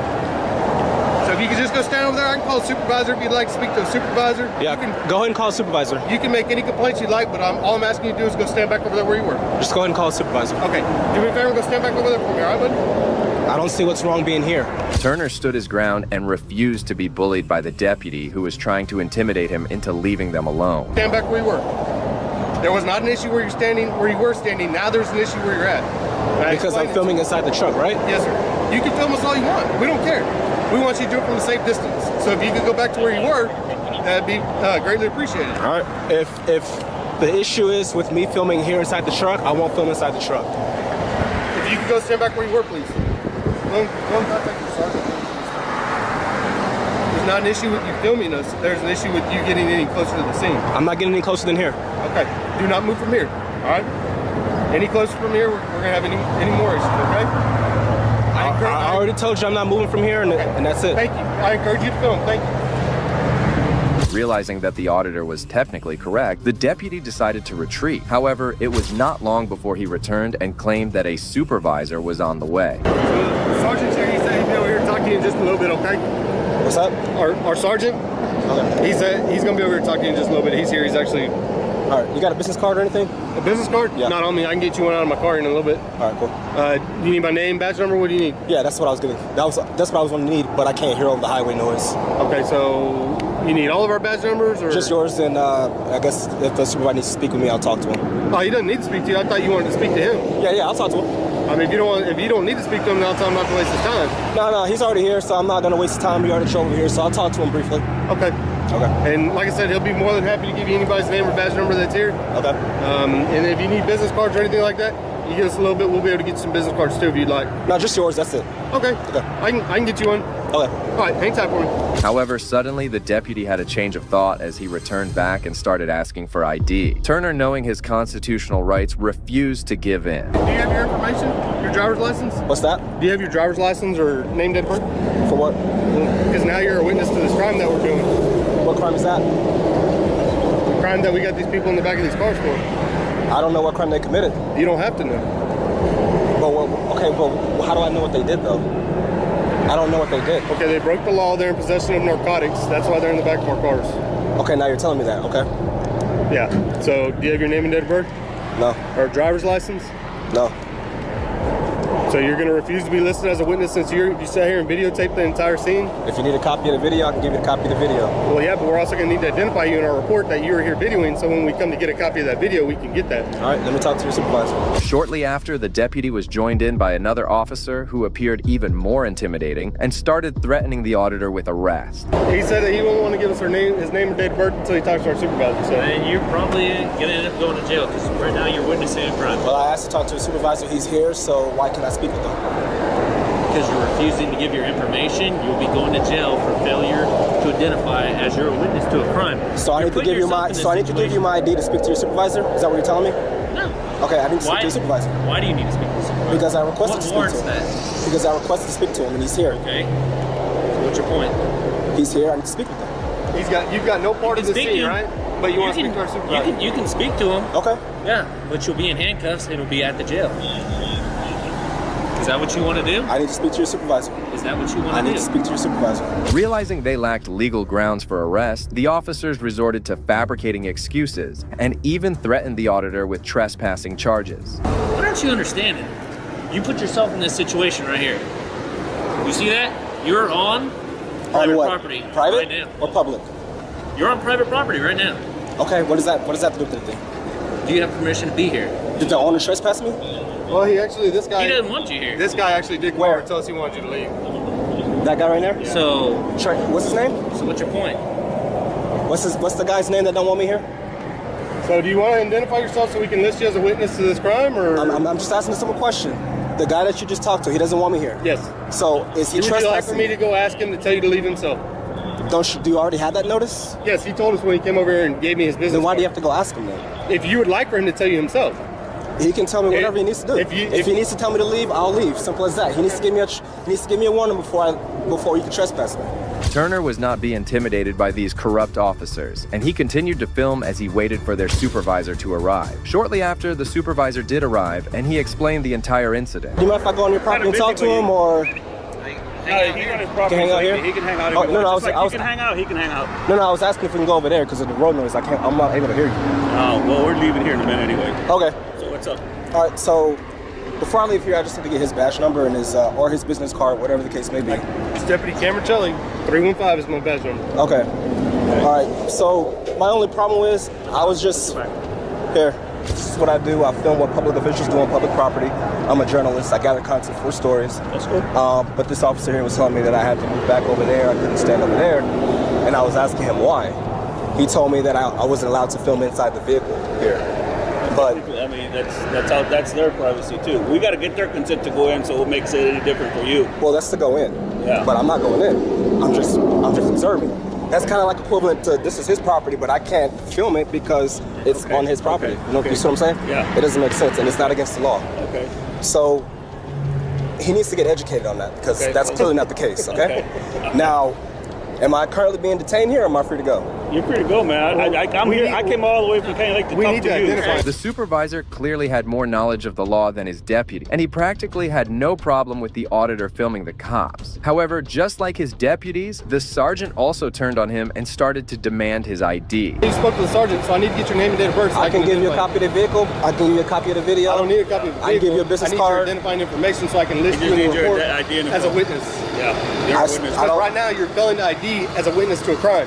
What crime? Hey, what's your first name, man? I know what. What's your first name, sir? I'll give you my first name. It's Philip. Philip. Yes, I'll give you that. Best case scenario, that female and that male says that we did something against the law. 8 cops against one person, right? So you know who I would want? I would want the guy who's not even involved in this to be my witness. That's how it works. Like I said, this is what I do. No, that's how it works. That's what we're trying to explain to you. So they need me as a witness? You're part of any type of information that anybody that comes. We're gonna have to ID him because he's in our cameras now. Yep. Turner remained calm and refused to ID himself, as he knew that he isn't legally obliged to. However, just then, the previous deputy made an absurd statement that further proved his lack of understanding as a law enforcement officer. See you standing here and they're gonna be like, well, who's this guy? Did he have anything to do with the scene? Well, why didn't you identify him? So that's what I'm trying to get at. And where'd you come from? That's not relevant. It's not relevant? No, it's not. So you just... How do we know you didn't get out of this vehicle? Go behind and you're with them and you walked over. Did you just really ask me that? Did I seriously just ask you that? Is that a serious question? Yeah, it actually is a serious question. Why would you randomly walk up to this and then fail to identify yourself? I already told your supervisor what I do. I'm a journalist. I really don't care what you do. It doesn't matter. So, you have a question? No, I'm just waiting on this business card and I'm out of here. That's it. I gave you my name and badge number. I asked for a business card. You said you were going to go get it. We all don't have any, man. Okay, what's your name and badge number? My name is Camercelli. My badge number is 315. Okay, thank you. All right, now, like I said, I already told you. It was really absurd as to why the deputies and the sergeant were making such a fuss about filming an incident from a safe distance. Particularly annoying was the deputy who kept on intimidating Turner despite him constantly ignoring him. You gonna give him your name and date of birth or not? I'm talking to your sergeant right now. He's not talking to you. He's on the phone. I'm not talking to you either. I'm talking to your sergeant. It doesn't matter. Guess what? We both have the same job. He's a higher rank than you. One way or another. He's a higher rank than you. That's who I speak. This is who I asked to speak with. He's here, so that's great. who I'm speaking with. That's great. Okay. But I made contact with you before he did. Doesn't matter. It doesn't matter. It doesn't matter. I'm not sure you're really versed in the law good enough in the fact that you're failing to ID. On request You by will any ID police or you officer. will not leave here. I'm talking to you. unless you're I'm talking back to your in the car. supervisor right now. What'd you say your first name was again? What? What'd you say your first name was again? If you told him, I just forgot it. Because I would like to address you by first name. You can address me by sir, okay, mister. Just then, the sergeant pulled the auditor on the side and tried calming him down. It was evident that even the sergeant was not too happy with his deputies and didn't fully agree with their action. You're not doing anything wrong, and but here's the deal. They got a point there. I mean, your worst case scenario is that your camera would be a part of evidence, but we're not going to go there because I have a camera. I have plenty of cameras going, so I don't need your camera. Now, if something were to happen to where, man, we get into a shooting or something or a fight and somebody gets hurt, then you know what? I'm taking your camera because that's so. So you got to be careful with that in the future. Okay, when you're doing this, because on that one, I'll tell you, there was a shooting on 6th Street that happened not too long ago, and I helped aided them catching the shooter. And I have no problem with that. No. But that's what's called evidence. It's not that I want your camera because I want you to stop doing this. These guys are up to no good. Technically, I didn't come up here. At the very beginning, I came here when they were sat on the curb right there, and they were being handcuffed. I didn't see anything come out the car. All I know is I saw a drug go around the car. A dog go around the car, and that was it. The next thing I know, I see them put things in brown bags, and that's it. I don't know what happened until that officer came over and told me they're being arrested for narcotics. I was like, oh, okay. But I mean, you can't, as a witness, you can't feed me that type of information. So then I wouldn't be a credible witness. The sergeant understood the situation and figured out that there was no justification for demanding the auditor's ID, as he had not witnessed any crime being committed. That's when the sergeant let him go without seeing any ID. Worst case scenario, if something were major, yeah, we would need as much as we could. Okay. I mean, so just be careful with when you get into whatever you're doing. I know this is not the first time; it's going to be the last time. Oh no, I deal with this type of interaction all the time. This is not the type of interaction I would like to. You're not get being myself detained. involved. You're the only reason these guys. I know that they want to get my information, but I'm telling you I didn't see anything. And I'm not going to lie and say I saw something that I didn't see. That's just point blank and period. I told you what I saw. I saw them put a case in a brown bag and some clothes in a brown bag. That's it. I didn't see any narcotics. So you said Seth? Philip? First name is Philip. Man, it's been one of those days, man. So yeah, what's a good contact info for you? I got a business card in the car, and I can give you that. Walk across when I pull off this side of the road. Okay. All right? All right, thank you. Man, be careful.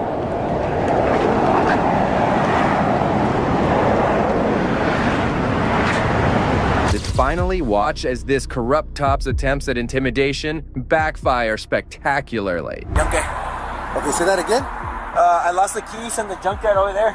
Okay. So I called them to come and get the... To come open the gate or what? Huh? To come open the gate? No, the key. No, the car. The car is the one that lost the keys. I lost the keys to the car.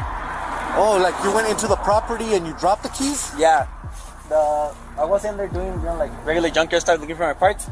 When I was leaving is when I found out I didn't have my keys. They let me go in, look for them all over the 30 acres of cars they have. Okay. Didn't find them, so they just grabbed the tractor and moved the car outside so I could call them locksmiths. Oh, okay. Yeah. That's weird, yeah, because we got a call with a gentleman with your description. That's why, on the property. Were you the only one on there? Yeah, he just got here. The person on the scene was identified as a law student, Mr. Joel Martinez, who had lost his car keys inside the junkyard and was waiting for a locksmith to unlock his car. Martinez was polite and respectful to the officer, but the conversation was about to take a swift turn. No, we had a description of your description that you were walking around the property. Yeah, well, I was here and the car was closed, so I couldn't get out. So let me understand, is this car yours? Well, at the moment, I just bought it. You already bought it? Yeah. Okay. What's wrong with it besides the key? It starts? Yeah, it starts and everything. They just came in and picked up some spare parts. Oh, okay. All right. Yeah, they just sent us out here because I'm wondering if the owners, because there's cameras on your brother. Oh, yeah. So they saw you walking around. Yeah, they also told me oh, the alarm's activated after 5 automatically, so. But they closed the gate behind you or what? Yeah, they just moved the car here and they closed the gate over. Okay. What's your last name, brother? Just Martinez. I'm sorry? I don't want to give I didn't invite any information. I'll just give you my first name, Joel. Well, I need your info, man, because I'm talking to you, brother, because you're the person that they called on. So, Martinez, first name? Nah, it's Joe. What's that? It's just like that. I'm not gonna give my information right now. Being a law student himself, Mr. Martinez knew that a 911 call doesn't give enough basis for identification. Moreover, the officer had no reasonable, articulable suspicion to demand his ID. We don't even know exactly what the call was about, but the deputy insisted on getting his details. Okay, why not? Just? Just. Okay. Now here's the thing, brother. I'm gonna be honest with you, Mr. Martinez. Yeah. Now, me asking you for your information is nothing illegal. Oh, it's not. I'm just asking you because you're the person they called on. I need to find out who you are, and you're telling me one thing, so I gotta call the property manager and ask them if they were the ones that allowed you on the property. Yeah, that's the investigation, right? Yeah. So I need your name, brother. Well, I gave you my last name, and you could just call the property man. And do you have an ID? I do. You mind if I see it? I do. Okay, why is that, brother? Because I don't want to be difficult, man. No, I'm not trying to be difficult either. As long as I'm cooperative with you, you're cooperative with me, man. Well, yeah, well... This goes a lot smoother for both of us. Okay, well, we'll leave it like this and we can call it Chief. I'll give you my last name and that's about it, because at the end of the day, I'm not legally provided to give you the full name. I'll just leave it at the last name, bro. Okay, well, here's the thing is, brother, and I don't know where you heard this from or what, but since I'm investigating what's going on in this property and you're the one that matches the description, I need to know who I'm talking to now. Mr. Martinez was right, as he had no reason to give his ID to the deputy. However, the deputy, who had limited knowledge of the law, went ahead to threaten the law student. If you want to take this further, you want to complain, you want to whatever, it's up to you, brother. But see, look, I'm coming to you respectfully, bro. Okay. What was it? Mendes? Mendes, brother. Mendes. So I'm just investigating what's going on, bro. Now, if you fail to ID yourself, I'm asking you lawfully to see who you are. You're the one making it difficult. Now, if you want to impair my investigation, that's fine. That's on you. Okay, but I don't think you want to take it to that extent, brother. For giving me your name and date of birth. ¿Tienes una identificación? No me la quiero dar, señor. ¿La de aquí? No, tuya, yours. ¿No sé? No, you have any ID? Sí, I do. Show him? Oh, no. Okay, so I'm going to warn you now. I'm going to warn you now, brother. You don't give me your ID or your full name, I'm going to arrest you for failure to ID. Okay, so I'm investigating, brother. That's all I'm doing. The deputy had no idea who he was up against, as Martinez straight away took him to a law class. It's fine like that. Okay, I'll give you my name after what I say this. Okay. All I need is your name and date of birth, bro. That's it. I'm not asking you. I'm a law student here too, so perfect. I'm not asking you for a blood sample. I'm not asking for your DNA. All I'm asking that's to see some identification. Okay, correct. So I'm on investigating. Calls are not reasonable, articulable suspicion to suspect of a crime under Florida versus J.L. under the Supreme Court. But I'm not here to argue with you. Yeah, I'm not here to argue. I'm here to defend my rights. So I'm asking for your name. Okay, that has nothing to do with me because I don't know you. It doesn't. I don't know you either, officer. Okay. I thought you were a chill officer when you go down like, hey, in my hands, whatever. They're like, hey, okay, he'll respect my rights. I'll just give my last name. But you're the one making this difficult. All I'm asking for is your name. It's really not difficult. And it's not impeding your investigation because it's not a physical, or it doesn't, giving you my ID doesn't help you out. You're in law school, right? You're a law student? Yes, sir. So you got to understand, sir, I'm investigating. Even when faced with arrest, Martinez didn't surrender and kept fighting for his rights. The clueless deputy won't take no for an answer and keeps on escalating the dire situation. Well, now you're making it bigger than it is because all I'm asking is for your name and date of birth. You don't want to give me your ID? Just give me your name and date of birth, and that's it. Yeah, unfortunately, the state takes you. Yeah, dude, you have to identify yourself, man. You're making Texas is more. All you got to do is your name and date of birth. You're making this bigger than it is, brother. That's it. Okay, we go on our way, man. All I have is Martinez. You were giving me your first name like a normal person would. Okay, my name is not going to help you in your investigation, first of all. Yeah, but I made contact with you, brother. That's the only thing. Contact is not enough reasonable suspicion for you to seize my identification. You're not being placed on arrest or anything, brother. Okay? Okay, are you asking for my name? I'm asking you for your full name, brother. Okay, if you're asking for my name, I exercise my Fifth Amendment right to remain silent. If you're demanding my ID, that's a fourth. I'm not demanding. I did never demand. All I said is give it to me, okay? Now here's the problem. Once again, Martinez was spot on. The deputy was violating his Fourth Amendment rights as he had no reason to get his ID. However, just in a matter of seconds, the officer did the unthinkable. I got all night. No, you know what? You don't need a supervisor because what's going to happen is, dude, I'm going to place you under arrest for failure ID, okay? And that's going to be on you, not me, brother. So you already said that it's going to be under arrest? Yes. I will be under arrest if I don't give you my identification. Go ahead and turn around, brother. Go ahead and turn around. So I'll give you my ID now. Go ahead and turn around. No. Put your hands on the car. You already failed to identify yourself. Okay, give me your left, give me your right arm. You want to play games, brother. I'm here being nice. And you don't want to give me your name and date of birth. And then all this just for a car, bro. That's it. Okay, bueno pues. Ahí estamos. I'm gonna read your Miranda. This is your car, so we can impound it. Yeah, it says he just purchased it. All right. Come on, bro. Okay. Come on. All right, stand right there. No, you're staying right there because you're going in my unit. The brave student didn't resist when he was being arrested because he knew that the decision would be overturned pretty soon. However, apart from violating his Fourth Amendment rights, the officers also went on to illegally search his vehicle. That was in his wallet? Yeah. But thank God you wrote down, dude.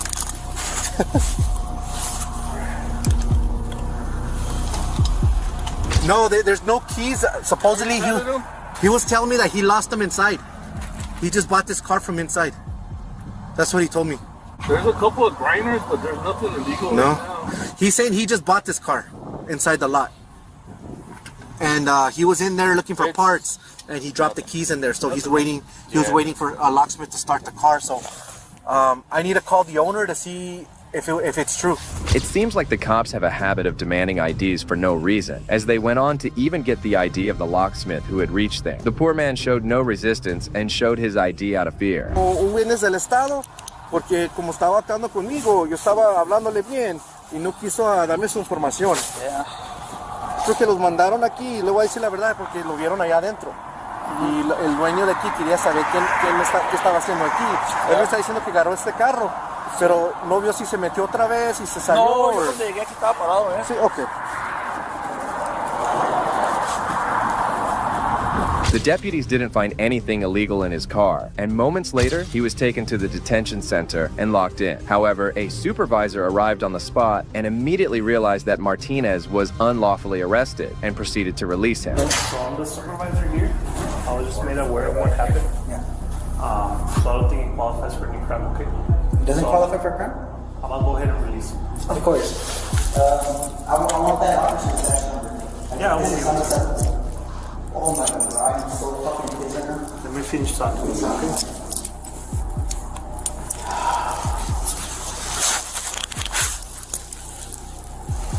What's your badge number? Mine? Yeah, or your name? Sergeant Procopio, 5701. I'll give you a case number. Okay, yeah. Let me go get it. Yeah. Like I said, I just got here. Yeah. And I was just briefed of the incident. So I'm trying to get all the facts of what happened. Yeah. So based on what he told me, like I said, I was constitute the failed ID crime. That's but right. Let me get it for you. Oh, let me go talk to the deputy first. The supervisor stayed and calmly listened to what Martinez had to say about the arrest earlier. I could get that on the phone and be like, okay, that's enough. Show it to my attorney, and that's enough for the litigation. And he said, and I told him that if you're threatening me with arrest, and I have it all on video. He said, if you threaten me with arrest, I'll give you my wallet. I'll give you my ID right now. Like, no, turn around, push me into the car, boom, put your phone down, set it up on the windshield, put your phone down, grab me, tie me up. He's like, you're a really stupid law student, aren't you? I'm like, okay, let's see what happens. Okay. Takes me into the thing, right, and I'm telling him, like, bro, you're gonna sponsor my new car? I'm telling you, you're gonna sponsor my new car. Oh, he thinks it's funny. He thinks he's a good law student, whatever. He leaves, doesn't, and I asked him to, and I asked the other, do I get my phone call? No, that's up to the discretion of the arresting officers. How can we fix it? Okay, the deputy made a mistake. That's gonna be addressed, of course. Well, where's the deputy? You said he was gonna be here. He's here, but I want to meet with you first. Okay. Well, I give you my side. I would like to hear the deputy side right here. Okay. If that's fine. It was time the corrupt deputy was held accountable for his illegal arrest, and Martinez made sure of that. Have anything to say to me? No. You said you laughed at me? Said that I was a dumb law student? Did I or did I not? Okay. Did you or did you not? Did I not? Did you say that I was a dumb law student? No, I didn't say where you learned law, sir. No, sir. You got me to the cruiser. It's on your body cam too. It's on my phone too. You got into the cruiser, and you said like, you're a really dumb law. When we were getting down here in the station 2, you're a really dumb law student, aren't you? You get me into the thing, and you start making fun. Oh, everybody look at him. He's a law student. He's a law student. You left me in there with the cuffs on it. Okay. And I told you. Didn't I tell you that what you were doing was unlawful? Like many officers, the deputy initially refused to admit his mistake, but ultimately, he had no option but to acknowledge the truth. No, you didn't. It's on your body camera. I wouldn't disrespect my supervisor like that, man. Well, because we were in the motions, and you know, and I'm in the wrong. I really am. I'm not gonna lie to you, brother. Okay?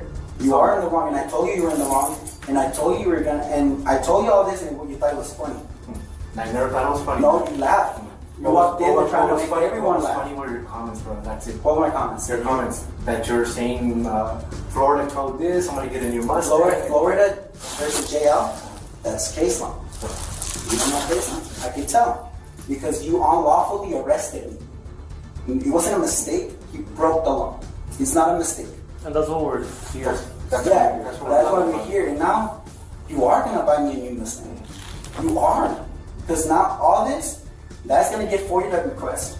Your dash cam in your car, everything. My phone, your badge numbers, everything's gonna come into one single file record. It's gonna come in here tomorrow. Martinez was absolutely owning the deputy who could do nothing but hide his face in shame. Moments later, the supervisor had to intervene to call him off. And how do you think, and you lost your qualified immunity right now. Right now, okay, you're by sir. yourself. So it's getting out of control. You said something different to me before. Take off, I will take your complaint. You have the complaint form? I can fill out? No, I have to fill it out myself. Is there anything else besides what you told me at first that has changed? Or anything else that we have to add to your complaint? No, that's fine. I'll see you in court. Have a nice day. So you're gonna take you to your car as far as the locksmith? Well, I'm actually gonna pick up your depending on how it goes. But okay. Just contact me for email. Okay, I'll let internal first. Okay, thank Any you. other questions before I leave? No, that's it. Thank you for your professionalism. Alright, sir. Sounds good. Let's let me here, right? No, it's fine. My mom's on her way to pick you. Okay, thank you.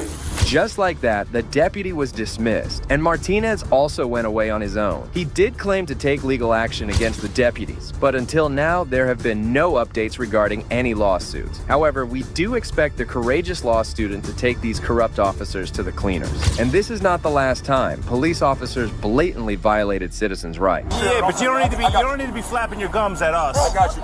I live here. I got you. I'm gonna speak to him. Now you're under arrest. Now you're under arrest. On May 15th, 2023, a Logan Township police officer pulled over a man just outside his workplace for an obstructed tag. Shortly, she approached the driver. Hello. How are you? Oh, Mom, Officer Clements to Logan Township Police Department. Do you have your license, registration, insurance? My license number, I thought I broke my license, but I got my license number. That's no problem. What did I get stopped for again? So that plate cover on the back. So you can't have a tinted plate cover. The frame is fine, but the plate, it makes it difficult for the plate to see, so that is not allowed. All right, do you have that number for me? 1877. Okay. 129. That's it, though. All right, that's it? Yeah, I'm gonna try to get you my registration. Okay. Alrighty. In the area for work? What kind of vehicle do you have? I'm not getting any. Oh, here? Yeah, that's why I just go out and go to the store, come back and... The driver obliged what the officer demanded. However, moments later, the guy's coworker, who was standing some feet apart from the traffic stop, started to yell at the female officer. It's a white Ford sedan. Hello? I'm sorry, I'm gonna stop. I'm on a stop. Yeah, I understand that. That's fine, but I'm on a stop. If you could just go back over there, please. Talking to him. I ain't getting no car. You gotta talk to me.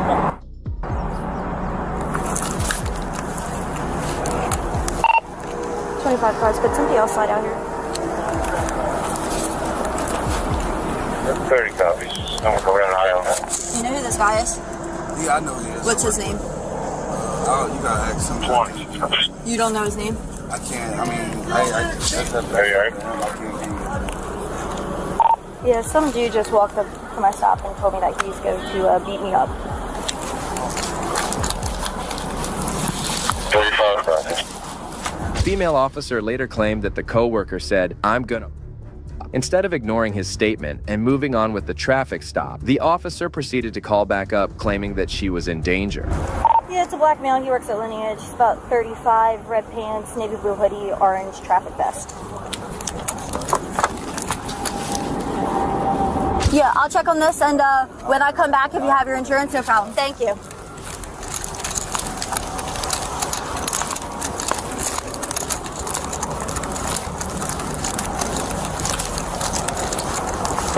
Sir, you need to go back inside. Yeah, you need to go back inside. Let's go. I want to stop.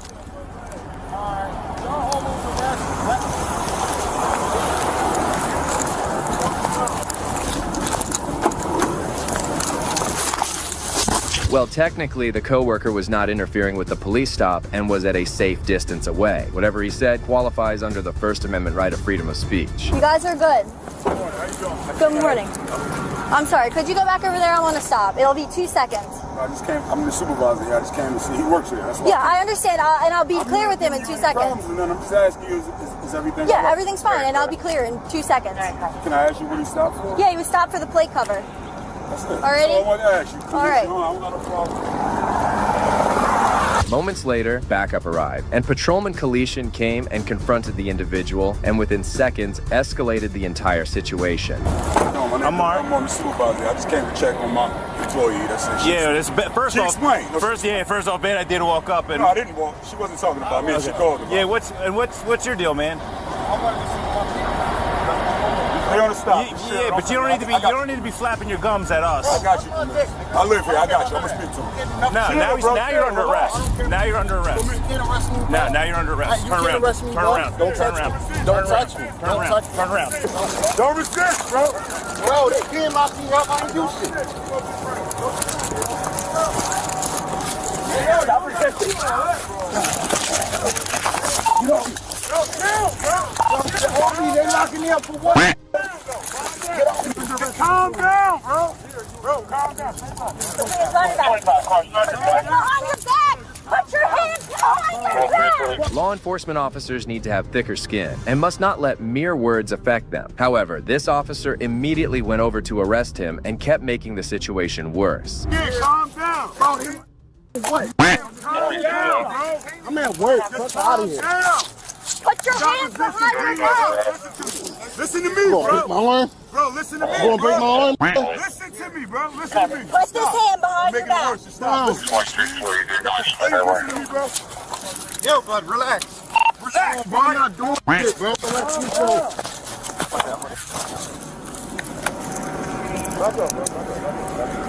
Are you going to put him as tight as you can? I'm not Like going I to. explained to you, sir, you're under arrest for disorderly conduct. What's your problem arresting me at work, bro? I didn't break no rules. No law. Get off me. Stop bringing my arm. Get my boss, yo. Just watch her back. Get my f***ing boss, bro.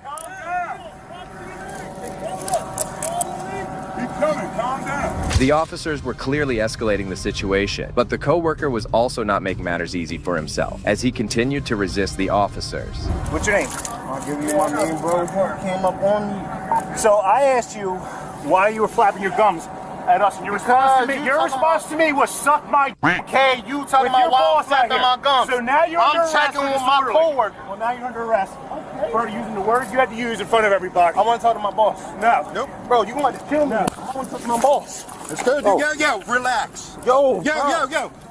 It's not worth it, man. It's not Bro, worth it. I'm trying to It's relax. not worth it. My phone not even on me. It's That's not what I'm worth trying to it. tell y'all. Relax. Relax, bud. All right. Hell, let me go. Hey, Ron. Pat. What car? Pat, they arrested me for nothing, Pat. Let's just put him in here. You know I just lost my daughter, bro. They arrested me for nothing. Can you calm down? This isn't going to get you any better. Take that anger down tonight. Have a seat, please. All right? I did 11 years on parole. They keep doing this to me. This year. They ain't going to solve anything. You're not doing your job.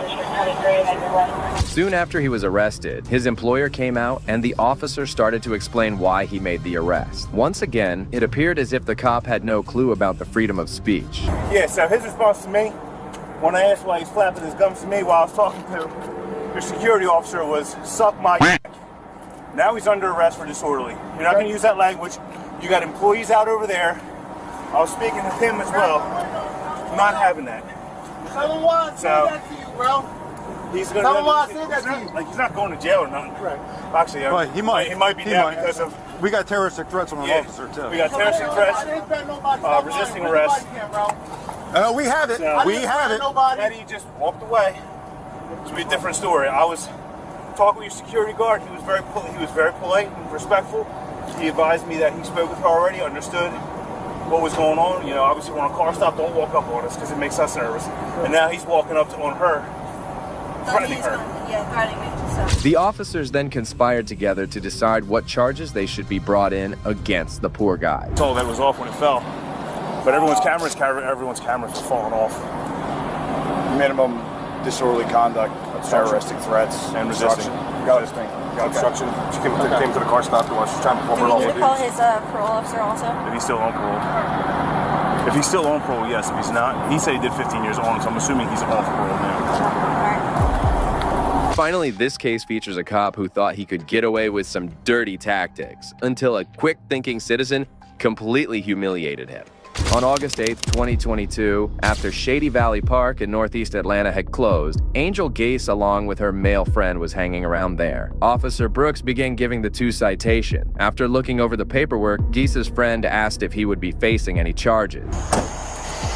What's going on? How y'all doing? Hello. All right. Well, I see the Ohio tab. I'm not sure if y'all from here or not, but you can't be inside the park in the city of Atlanta between the hours 11 p.m. 6 a.m. Okay. You got your IDs on you? You have your IDs on you? Yes. I'm gonna need them.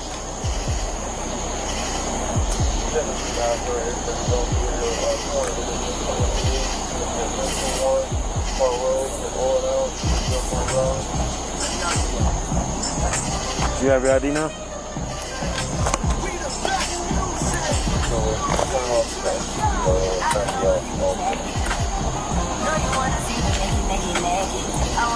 All right, just stand by. I'll be right back with you.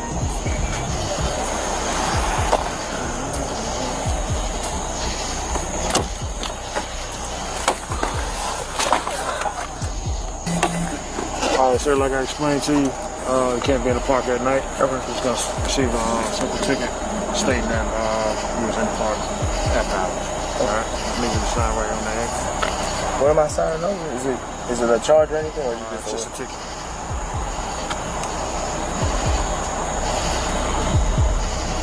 When the guy inquired as to whether he had to sign the citation, the officer warned him that refusing to do so would result in arrest. The guy then signed the citation. Officer Brooks then called Guis and informed her about his made-up law too. And I have to sign it? You can not sign and go to jail. It's this one here. This one here. Yes, sir.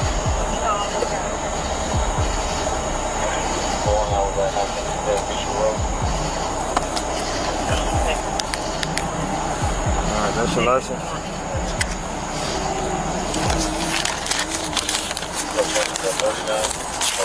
When the officer asked Guis to sign the document, Guis requested for his whole name and badge number from the officer. While he provided his badge number, he refused to provide his first name. Even though she didn't refuse to sign the document, the officer did something that ruined his career. Like I explained to him, if you don't sign it, then you're going to be physically taken to jail. Gotcha.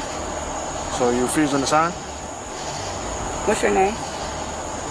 Officer Brooks, 7452.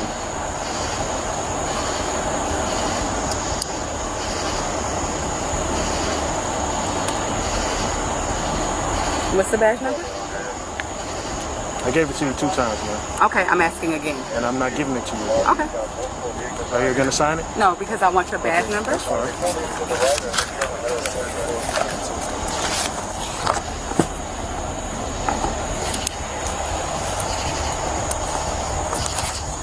You want to put your hands behind your back for me? She got. Hey, listen, my man. She said she's not signing it. Put your hands behind your back. Sir, ma'am. You're hurting me. Okay. I'm asking you to put your hands behind your back. Sir? Put your hands behind your back. Start me over here. Sir. Man, put your hand behind your back. Come on. I need you to back up. I'm just saying, like, I need you to back up. You don't need to touch her like that. She's not putting her hands behind her back. I'm asking a question.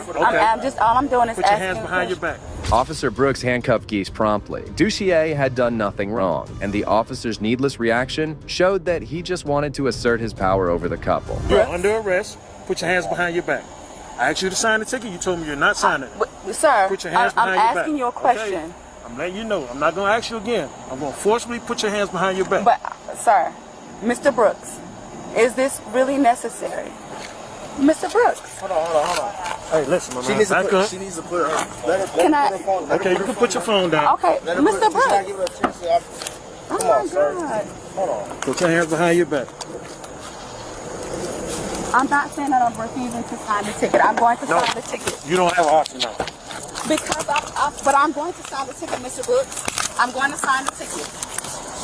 I'm going to sign the ticket. No, I'm not here to play games with you. I know, but I'm going to sign. Put your hands behind your back. Mr. Brooks, I'm going to sign Put your hands behind your back. Sir, you don't have to. You don't have to. Resisting. You do not have I'm to. asking you, why am I putting my hands behind my back? You're under arrest. I'm going to sign the ticket, but why am I under arrest?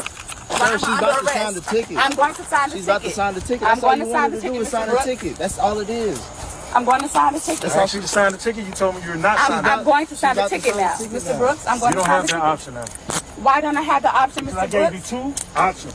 She was just asking for your Mr. badge Brooks, number I'm at first. asking for your badge number, and I wasn't clear on why you weren't giving me your badge Sir, number. you don't have to, sir, you do not have to hold her like that. Oh my God! Sir, you do not have to drag her like Mr. that. Brooks, I'm telling you that I'm going to sign the ticket. You do not have to grab her like that. I'm going to sign the ticket, Mr. Brooks. I'm going to sign the ticket. Why am I being arrested? Can you please tell me why I'm being arrested? Oh my God! I'm so scared. My God, please, in the name of Jesus, please, God, in the name. Why am I being arrested, Mr. Brooks? I'm going to sign the ticket. The officer quickly escalated the situation as he grabbed Guise aggressively and pinned her to the ground. Officer Brooks refused to release his hold on her, even though he kept asking the reason she was being detained. Mr. Brooks, why am I being arrested? Why am I being arrested? I don't understand why I'm being arrested. Can you please tell me why I'm being arrested? Turn around and put your hands behind Can you tell me why I'm being arrested? I have the right. I have the right to know. Oh my God! Put your hands behind your back. Stop resisting. Do not Stop taser. resisting. What are you tasing her for? I didn't taser. Why are you pulling it out? Put your hands behind your back. Put your hands behind your back. Come on, sir. This is unnecessary. What are you doing? This is over this whole park. Why am I being arrested? Just put your down. Just put your hands behind your back. I don't understand why I'm being arrested. That's why I'm not putting my hands behind my back. You have not given me a reason. So why am I getting? I'm not. You didn't have to tell me my rights. You told me why I'm being arrested. That's exactly why I'm not putting my hands behind my back. God, Sir, you have not read her Miranda rights and none of that. Oh my God! Sir, give me your hands.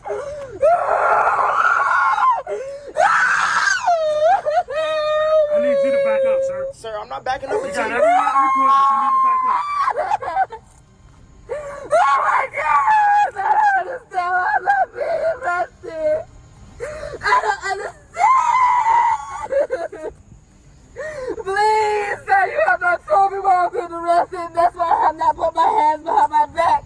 You have not told me that. You have not read me my rights or anything. And you're steady doing this to me. I don't understand. Can you please just tell me why I'm being arrested? That's all I'm asking. I just told you. Why? You refused to sign the ticket. I did not. I told you I was going to sign the ticket, Mr. Brooks.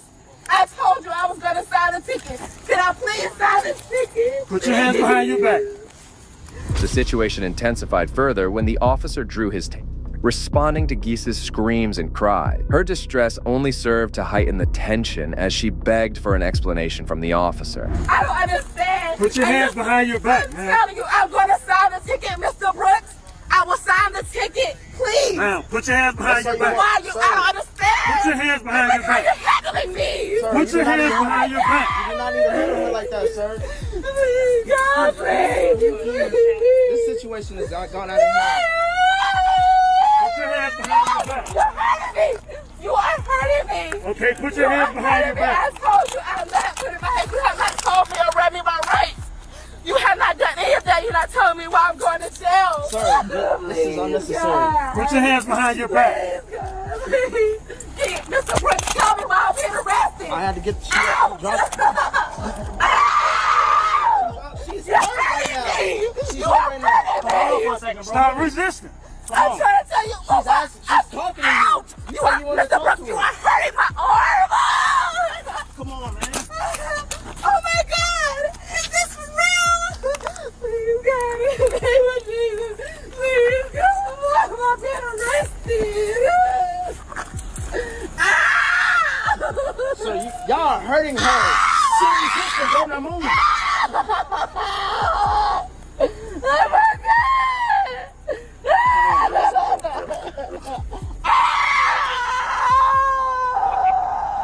Code 46-3. Oh my God! Oh my God! Oh my God! Oh my God! That was unnecessary. Oh my God! You can record from over here. Oh my God! It's heartbreaking to watch the abusive behavior of the police officer towards Guiz. Despite the fact that she didn't refuse to sign the document, the officer proceeded to put her in handcuffs. What's your name, sir? Officer Taylor. Officer Taylor.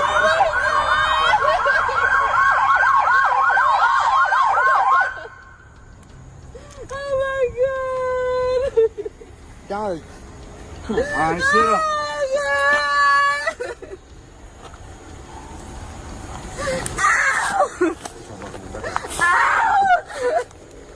this is her. Where y'all taking her? Oh my God! What do you mean back up? This is my friend. Y'all don't know her. How does it? She's hurting right now. She's crying. What do you mean take care of her? We was just here for a party. Now she's out for the rest. Hey, bro, just oh my God! Ouch! Oh my God! Go ahead and search her before I put it in. All right, man. Okay, stand up. Stand up. Turn around. I was blind, so I said go too. You got any weapons on you? Any knives, anything like that? No. You sure? Alright. Oh my God.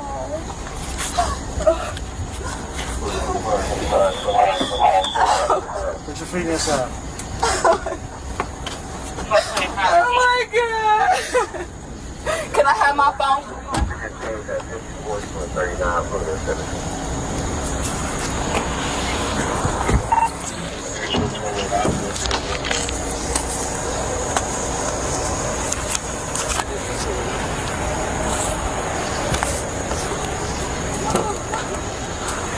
Guiz was then placed in the rear of the police car by the cop. At this point, the officers still did not inform Guiz about the reason behind her detainment, as she surely did not refuse to sign the document. You don't give me your hands when you don't turn it, when you don't put your hands She behind. said she was going to sign the papers when you were trying to grab her hand. Okay. That's all you wanted was her to sign the paper. You asked me the same thing. You asked her the same thing. She wanted to have a conversation. You're right.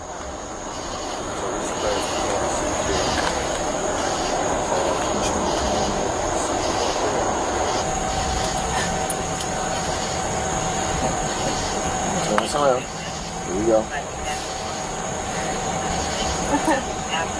That's as loose as it's gonna be, okay, man?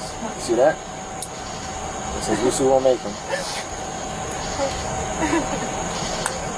You see this at all? Yep, that's already loose enough, man. This is hurting. Okay, well, you see I'm able to go ahead and move it up and down, slide it up and down on your wrist? I understand.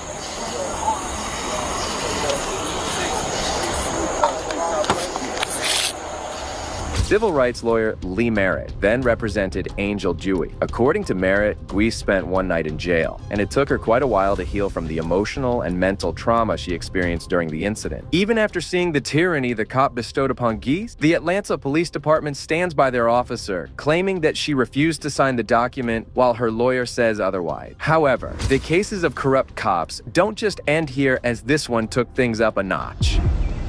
De-escalate. Get back in your truck and go have your lunch. An auditor decided to take pictures of a correctional facility when officers from the facility started to gather around to ask him about what he was doing. Who are you? And your name? Jacob Rupp, RUPP. I'm sorry? I can't hear you. What are you doing? I'm just taking some pictures and video of the facility. Why? For my own personal use. What are you doing? There's a guy out there trying to film in jail.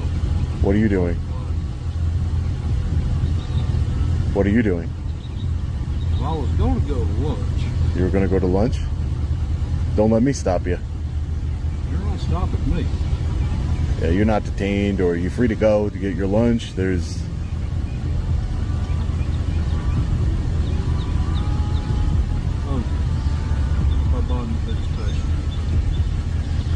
Okay. Enjoy your lunch. Still following me around, correctional officer. See, the correctional officer's jobs are to monitor the inmates, not free men and women walking around in public. We have some more correctional officers here. Hey, how are you? I'm doing well, sir. Beautiful day. We got somebody out here walking around. You doing good, though? Yeah, do you mind if I get your name? Randolph. Randolph, and your name, sir? Posey. Posey, and your name, sir? Smith. Thank you, Smith. My name's Sean. I'm just taking some pictures and video of the facility here. Nothing nefarious going on. I spoke to this correctional officer here on his way to lunch. Told him not, you know, mean to interrupt your lunch, but he just taking some pictures and videos here. Nothing nefarious going on. An officer showed up at the scene, and as soon as he came, he started badgering the auditor about taking the pictures. The officer implied that the auditor did not have his permission to take the pictures. Instead of maintaining peace, the officer decided to escalate the situation. I'm sorry, sir, I can't hear you. Your truck is very loud. You don't have my permission to use my likeness in your film. I don't have your permission to use your likeness? Yeah, you're not using my image on your film. Well, we're in public. You have security cameras here. Name? Well, my name is Sean. Sean what? Just Sean.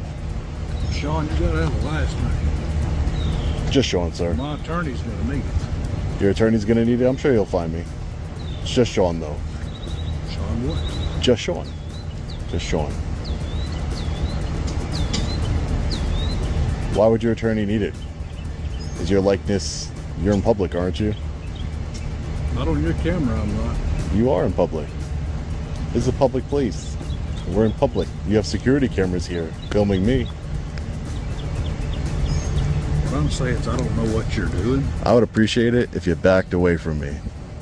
I would appreciate that. Just back away. But what I can say... I would appreciate it if you backed away from me. You're in public. You're standing inches from me. Back away. You're in public. Back away, officer.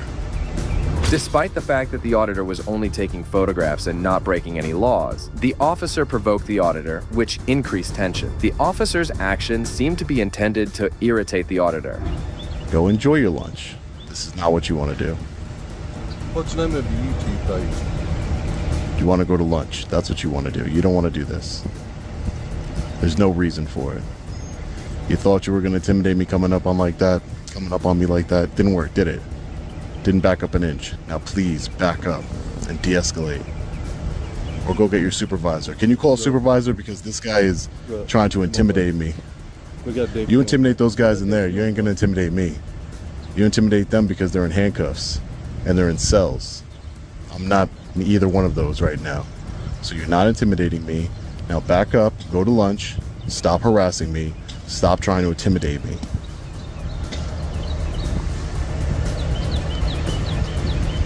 Tyrant. I'd like to speak to a supervisor, sir. I'm the supervisor here right now. You're a supervisor here right now? You're sergeant? But I will talk to you if you turn that off. I don't want my likeness used either. Right, I understand that you guys have a problem with likenesses being used. I get all that, Sarge. But you just saw one of your if you officers. Get it, then turn the thing off. All he asked you was your name, so he can make sure that your. And I said my name is Sean. Get used on any... He can do whatever he likes. That's fine. He can do that. All right. But what he can't do is try and intimidate members of the public. The auditor asked to speak with a supervisor who happened to be already on the scene. However, the supervisor proved to be just as unreasonable as the officer, with no consideration for the rights of the auditor. And you as a supervisor allowed it to happen. We will have a deputy here shortly. You can talk to him. You allowed that as a supervisor to happen, for him to come up in my space and intimidate me. So you just allow your officers to intimidate members of the public? Sergeant, is that how you run this operation you have here? Absolutely disgusting. Absolutely disgusting.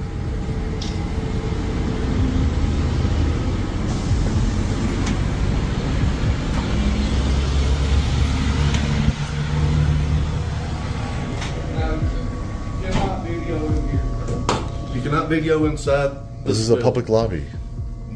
Do not videotape in this building. I'm here to get a complaint form since you don't want to take that complaint. Complaint form is right down here at dispatch. This is not a public lobby?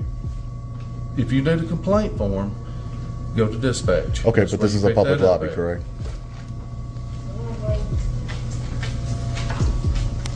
I don't consent to using my likeness on your security camera footage, just so you know. So this is just the visitor center, guys. We're not going to be intimidated by these tyrants. So we have a deputy here, just arriving on scene, Limestone County, Sheriff's deputy. At the same time, a sergeant showed up at the scene. Luckily for the auditor, this sergeant was well versed in First Amendment rights. Unlike the previous officer, the sergeant had no issue with the auditor taking the pictures. We're going to be getting that complaint form to file against that rogue tyrant officer who thinks he could just try and intimidate members of the public. There are public servants. Hey, sir, how are you? How are you? Good, good. I'm a Sergeant Moore of the Sheriff's Office here. Hey, Sergeant. Concerned. Something wrong, or? Sergeant Moore, no, it was just, my name is Sean. I'm an independent journalist. I'm just taking some B-roll footage of the facility here. I'm working on a story, the county facility here. And while I was doing that, some correctional officers approached me. One in particular, he got in my face, tried to intimidate me. And, you know, I just wanted to file a complaint against that correctional officer. Okay, you'll have to say that with their supervisor. I'm a patrol sergeant. Right. That's going to be a... Right, the supervisor just ignored me. He saw it happen. Like I said, he got like right in my face, like inches from my face. Okay. Which supervisor did you speak to with corrections? I believe it was Sergeant Smith. Sergeant Smith? Smith was one of their names. There was about 5 of them out here. So he just spoke. He went back inside. Okay. But you are a law enforcement officer? Yes, sir. Okay. Yep.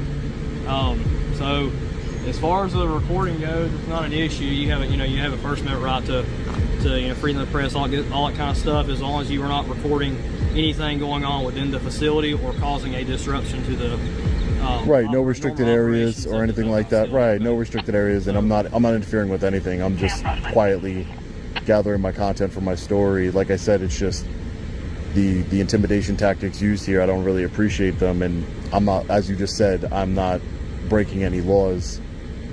I'm not doing anything illegal, so I don't see why that would happen. However, the auditor was not ready to just walk away from the problem. He insisted on making a formal complaint and was determined to teach the officer about the law. In an attempt to do so, he approached the sheriff. Talk with me. Yes. Sheriff? Yes, sir. I would love to speak to you. So you got a complaint? Yeah, so I was out here just taking some pictures and video. I was very cordial to everybody who came into contact with me, and an Officer Rupp said, "What are you doing?" I told him what I was doing. I was taking some pictures and video. I told him my name is Sean. I don't provide any other identifying information other than that, but Officer Rupp became very aggressive, got out of his vehicle. He was supposed to go to lunch. He says, "Hey, I'm going to lunch." I said, "All right, so go to lunch. Have a nice lunch, officer." He gets right into my face, literally an inch from my face, inches from my face, and just stands there and stares at me and tries to intimidate me, all because I'm engaged in a constitutionally protected activity. I'm not here to harass anybody. I'm not here to try and do anything criminal in nature. I'm here to exercise my rights. Can you show me the video of what happened? Sure, I can show you the video, no problem. I can show it to you. Real quick and I'll discuss it. Okay, I'll show it to you. Hold on. That's basically everything that transpired, Sheriff. Here's the deal, man. You're welcome to film and do everything. All right. I know what you're here for. You may get some reaction out of people. I'm gonna go talk to them and let them know that you can be here and you can do this. It's just part of it. But as long as you don't start harassing no one or sticking it up anybody's face, I don't care, man. You're welcome to be here. So. Right. But what do you? Right. So I'm not looking for anybody to harass me. I'm not looking for anybody to intimidate me. But you're trying to provoke a reaction out of people. So well, you just watched the video. Even after seeing the video, the sheriff remained as corrupt as the cop. Nothing the auditor said appeared to have any effect on the sheriff. Even though it was clear from the video that the cop was the one who addressed the auditor with aggression, the sheriff kept implying that the auditor had provoked the officer. It's very concerning that you're the sheriff of this county and you could say he didn't do anything illegal. He didn't do anything illegal. Well, I would consider it harassment, so I would consider it illegal. I would consider it illegal. If I did that to you, if I walked up to you, so if it's not illegal, I can walk up to you and get in your face, right? Yeah, you don't bother me, but you're not going to do to other people. Okay, but I didn't do it to. He came up to me. You saw the video, Sheriff. But you saw the video. I was nowhere near him. Listen to me, okay? Like I said, you're free to be out here, film, record, take pictures, whatever you want to do. Right. If you get a provoked reaction out of what you're trying to look for, you can't go complaining. But he didn't do anything illegal. I will address it with him. But other than that, but what about recording? Is provoking anybody, Sheriff? Huh? Just recording in and of itself is not provoking. Right here today? My goal is to peacefully exercise my rights and to see how our public servants, including yourself, Sheriff, to see how they react to us engaging in a constitutionally protected activity. It's scary to me. You took an oath. You are the sheriff of this county. You took an oath to uphold the Constitution. You're not going to have a civil conversation because one of your. It is. I'm not being argumentative. You're saying that I'm here provoking people, but you're not taking accountability for your officers who tried to provoke me and intimidate me. Shameless behavior, Sheriff. And what I'm doing here is exactly this, exposing you to the world. When the sheriff did not respond to the auditor's facts, he simply turned away and went inside the facility. The auditor did a great job of teaching the law enforcement officers a lesson on the law. He made sure that they realized how important it is to uphold their First Amendment rights. The next cop we have is just as unreasonable as this sheriff. Do you think I'm playing games with you? All I want you to slap me handcuffs and damn it? All right. A policeman came up to a man who was just riding his bicycle and started questioning him. When the individual refused to respond to the questions, the officer's tone abruptly changed. Oh, that scares me. That's real scary. Okay. So you're not gonna tell me what you're doing out here? You just had 2 stolen cars in the last half hour. And you're just out in the middle of the night? What's it got to do with me? Just ask what you're doing out here in the middle of the night.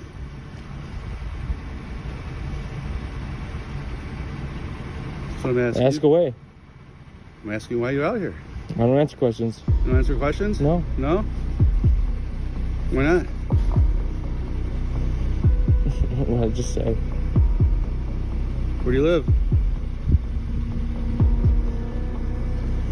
We're gonna invoke my Fifth Amendment right now. And I'm telling you, I'm not gonna answer any of your questions. I'm not gonna help with your investigation, whatever you got going on. 0. So. You're a real nice, real tough guy.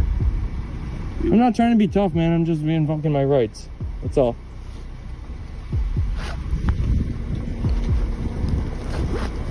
I have rights.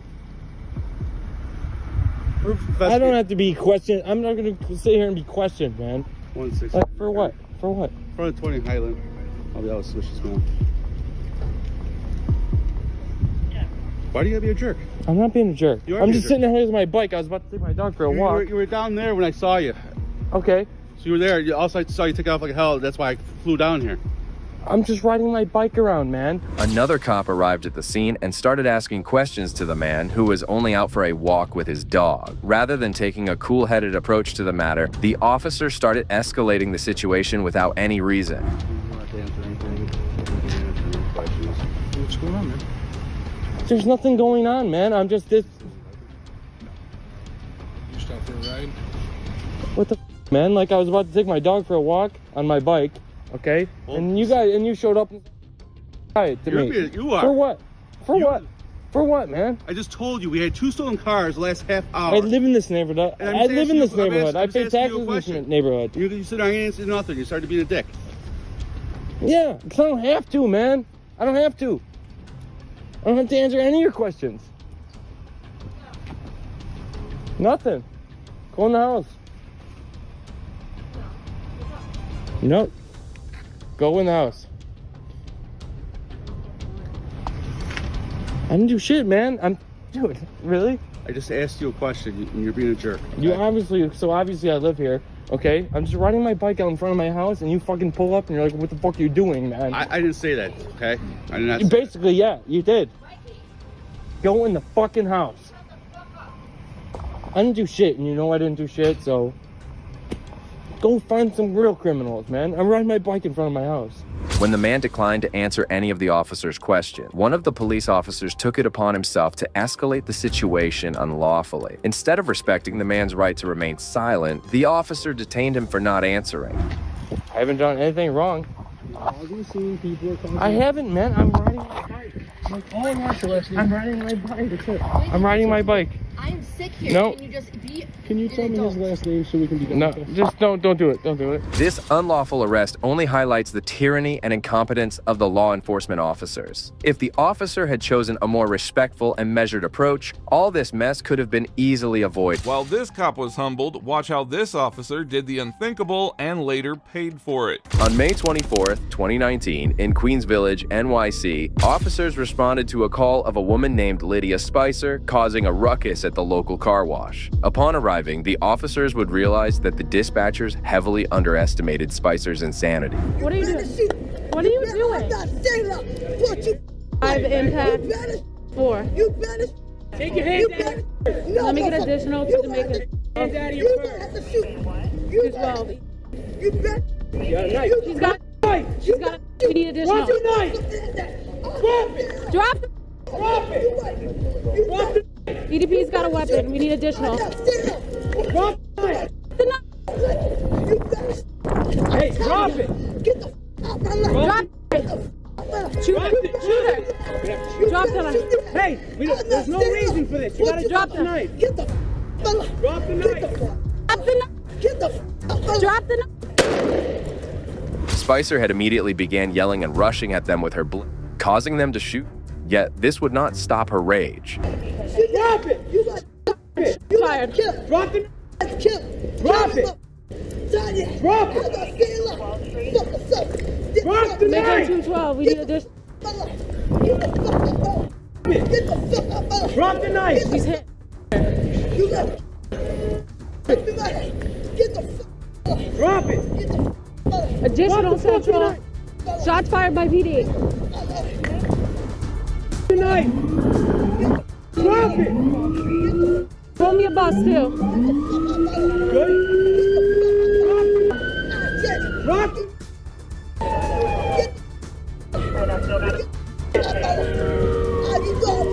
Listen, there's no reason. Drop it. Drop the knife. Drop it. Drop the knife. Drop the knife. Come on. Drop it. Drop the. Drop it. Hey, drop the knife. No. Drop the knife. Drop it. Hey, she's got a knife. She's got it. She's got it. No. No. No crossfire. Drop it. No crossfire. I hit her. Watch the crossfire. Spicer was quite literally too angry to die. Even as the officers tried to defend themselves and end the situation, she kept coming at them even after being shot.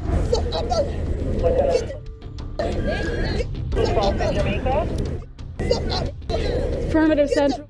Hit one time. Shots fired by police. We haven't not contained at this time. Back up from her! Back up from her! I already hit her. Hit her. I hit her. Watch the knife.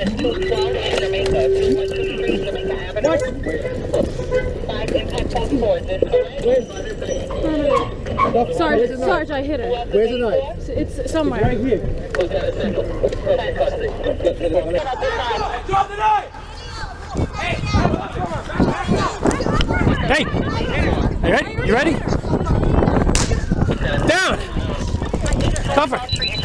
Watch the knife.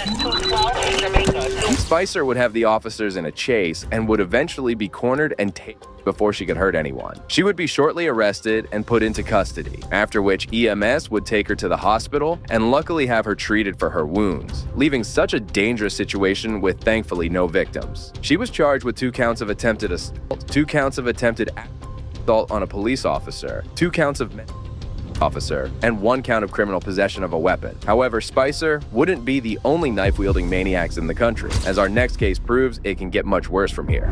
Put your fucking hands on the ground. Shut up! Shut up! Shut up! On June 14, 2024, in Glendale, Arizona, officers would receive calls of a man, John Brousseau, who had been threatening customers in a parking lot. Officer would arrive with the expectation of a tense situation, but these expectations would still underestimate him. Drop the... No! Put it on the ground! Put it on the ground! Put it on the ground! My face! Get your face out of here! He's threatening people. I need another unit now. Get out of my face! Put the knife down! Shut your knife down! Shut the knife down! Put the knife down! Shut up! Put the knife down! Shut up! Put the knife! Shut up! Shut up! Put the knife down! I'm so serious! Put the knife down! Put the knife down! Put it on the ground! Sit! Really? Sit on the ground! No! Yes! No! Yeah! I'll put it on the ground! Stupid little... He's following me around. Slice your throat! I need another unit. Jeez! Put it on the ground! What? Put it on the ground! What on the ground? What on the ground? Put the knife on the ground! Mouth! Put the knife on the ground! Shut up! Put the knife on the ground! Shut up! Put the knife on the ground! Shut up! Put the knife on the ground! 998! 998! Put the knife! I got it on video. You're witness. Hey! Get on! Stay on the ground! Stay on the ground! Stay on the ground! Stay on the ground! Do not move! Stay on the ground! The man clearly appeared to be intoxicated, but even in situations like these, no one is expected to act dangerously as Brousseau did, causing him to be shot.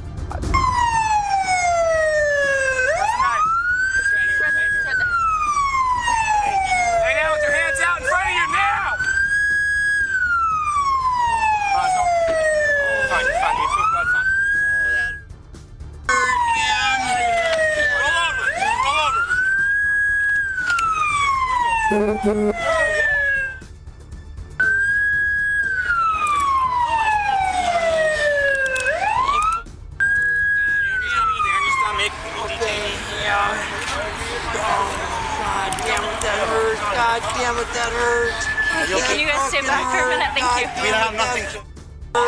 No, I know. You get. Thank you. I appreciate it. I want to get inside. I appreciate you. Oh, God. Jesus Christ, that hurt. Oh. Good job. She is. Oh, man. That fuck. I need to back up, you guys. Yeah, you guys stay back. Everything. Oh, God. Can you stay back behind the vehicles, please? God damn it, man. Is he the only suspect? He's the only suspect. Oh, man, that hurt, man.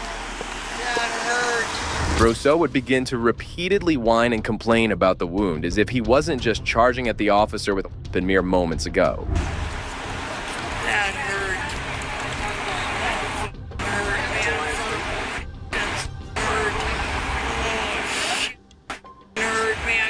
Damn it, that hurt. Oh, that hurt, man. That really hurt. You guys want to stand? Make sure. Man, can you guys let me up? You guys okay? Jesus Christ, I just want to breath. I'm not gonna. You're with me. Were you a witness? Witness? No, I got here now. No, I was the only one on scene, I believe. Okay, you stay right here, okay? Stop! Stop! Stop! That way. Okay. Please stay. We want to talk to you. Yeah, we definitely want to talk to you. If you could just stay for us, please. You're good. Thank you.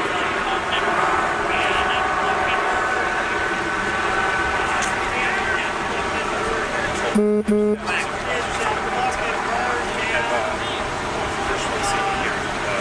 your car?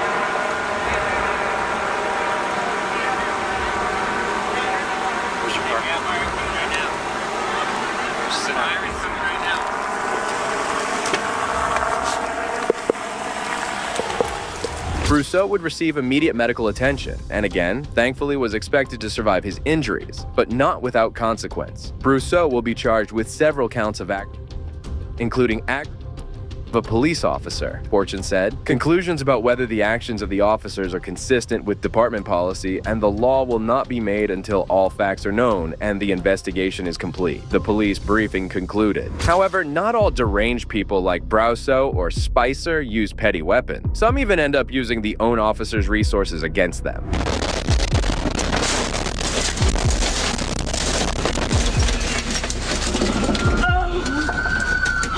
At Pollock, Texas, in 2017, a woman named Tasha Sponsler would be reported for shoplifting at a beauty store, to which she would be arrested and placed in the back of a police SUV. However, she had initially ran on foot from the officers, but now she was ready to take it to the next level.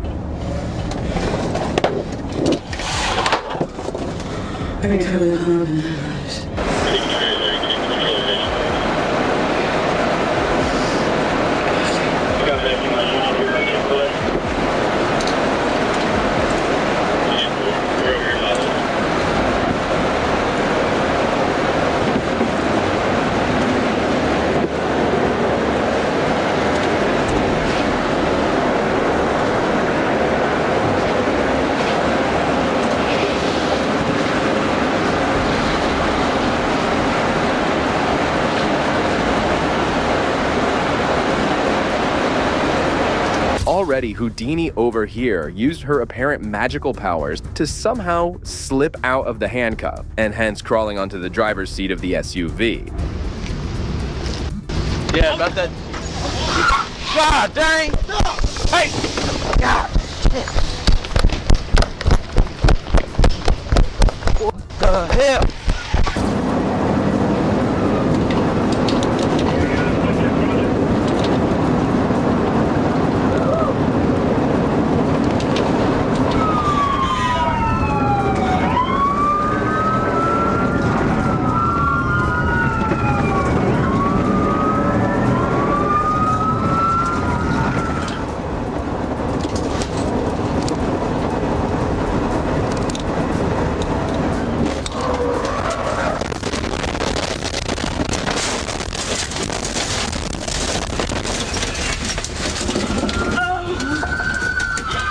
She would end up going on a joyride, causing the police to engage her in a chase, which would exceed well over 100 miles per hour.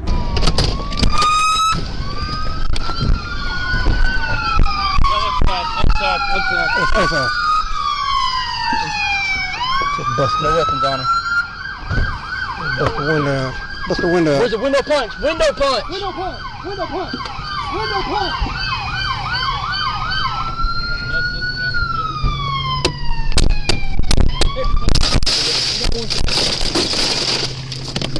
People cover. Cover, cover. Cover, I got covered.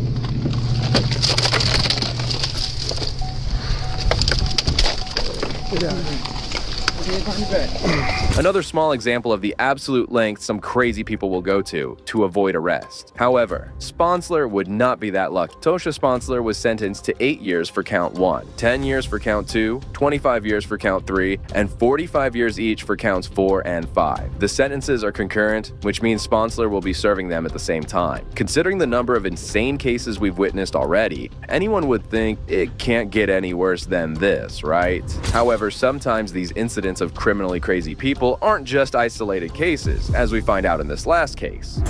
What a freaking nightmare. Unbelievable. On February 19, 2022, in Phoenix, Arizona, officers would be dispatched via complaints of a neighbor on a $1 million property for sale that was being used by teens for a massive party, which would unfortunately get out of hand. It's undone. Just the gate's open. Okay. You watch. No, they haven't left yet. They are under contract. Their dad is under contract for the house in the corner over there, Phil Ramos. This house belongs to Linda Elmer. Linda, somebody broke into your house and they're throwing a party in the backyard. I got the cops over here, but they won't go back there. Yes. Is that her? Here they are. Here's the cops. Hi, is this Linda? Hi, this is Officer Patterson. What you doing? 16472 West Hilton. What? Yes, I am. They messed it up, man. I'm in Jefferson, California right now. Brian's my good friend. Well, there's about 100 people that are in your garage out in the backyard. Oh my gosh. Are they supposed to be there? No, they're not. Okay, do you want them to go to jail for being there? Yes. Linda, yes. Linda. Linda, every one of these people need to be prosecuted right now. Okay, yeah. Okay. Yeah, I mean, that house is under contract. Somebody's buying it. Okay. But you're still the owner of the house? Yes, I own it. So the deal hasn't gone through yet. Okay. You can go on my voicemail. I'll let you voicemail. All right. The case officer left you a voicemail, so we'll give you a call back after we resolve this. The neighbor briefed the officer and the owner of the property on the situation, being very adamant that the officer arrest each and every one of those teens.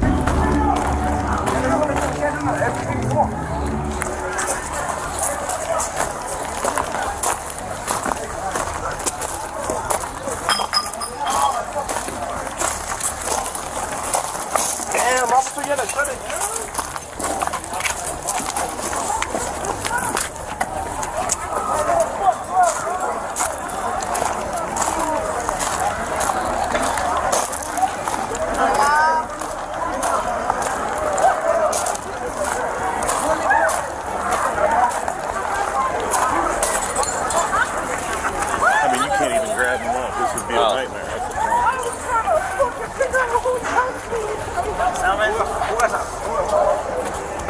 Oh, they even had a live band, sorry. Yeah.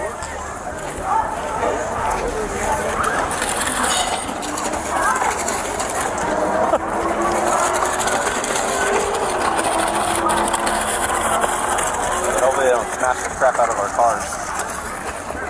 I think there's a lot on the street north here to pick up. What a freaking nightmare. Unbelievable. There's so many that wouldn't even like that. Danger there, but.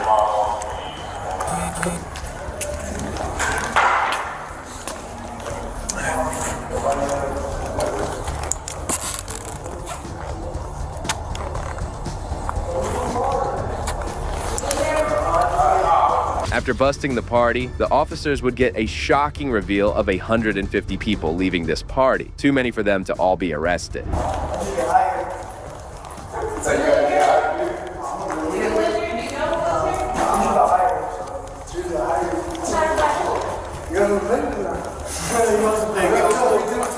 You guys get paid? Nah, he said me to, but Probably not going to get paid. You gentlemen have IDs on you? what's that? You have IDs on you? Keep an eye on cars closely back.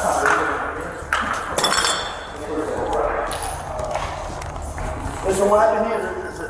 No one's supposed to be here. Yeah. So they got an abandoned house or?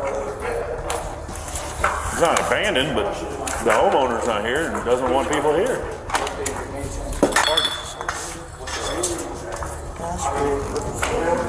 I just got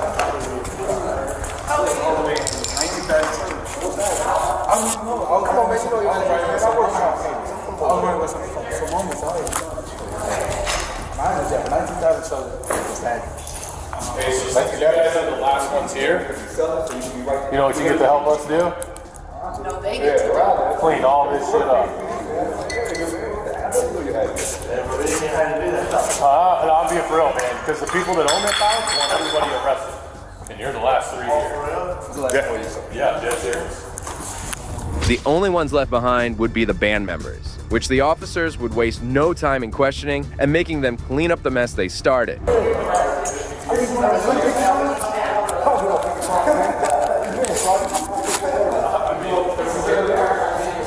Freaking embarrassing. This is just, I cannot believe this just happened. What? This. It happens all the time. It's $1 million. Okay. Sir, we have the homeowner.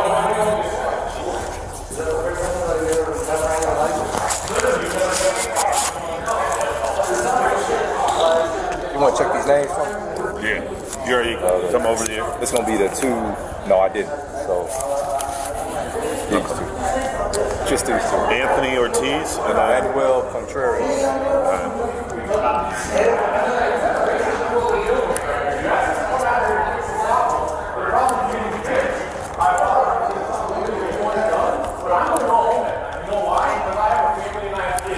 Just like all of them. I'm sorry that I didn't say it happened, but what am I supposed to do? Come here, we're going to try to arrest 150 people who killed in the process? Arrest all of them. And get the process. Yeah. It doesn't matter. Sometimes when you're outnumbered, you do what's best to remedy the situation. These are kids. They're kids. All of those things. One of those left behind, an apparent ringleader, would arrogantly argue with the officer trying to defend his action, only to be quickly shut down. That's not what I'm saying. What I'm saying, did any of them go into your backyard? Not a single one. You know why? Because I told them not to. I said, guys, you're not supposed to be here. Get out. What stops us from going to houses like mine this time? We're not home. 3:30. I've got 327s to check when you're ready. Unbelievable. Yeah, I said fix the problem. We do it. I'm taking over the time. I'm watching you. Oh, well, we're here now. You can just wait there for me. No, we're good. Everybody's got it. Here in our hand. Cleaning up.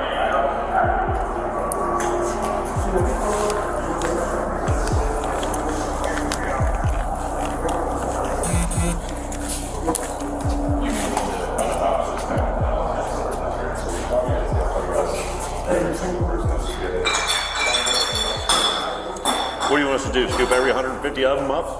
That's what you want. No, I want them all to go to not with 3 of us. Not with our whole shift working. Yeah. What's wrong? What's he doing? I think she's looking for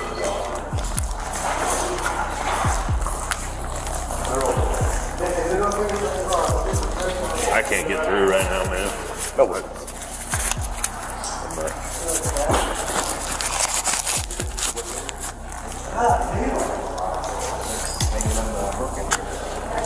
They forced this open. Yeah.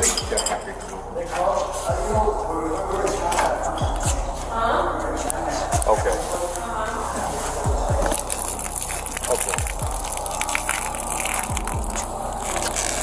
Okay. I just want to make sure.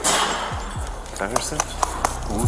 As the officers inspected the place, they found a number of broken hinges and other evidence that suggested that these teens had forced and broken their way onto the property.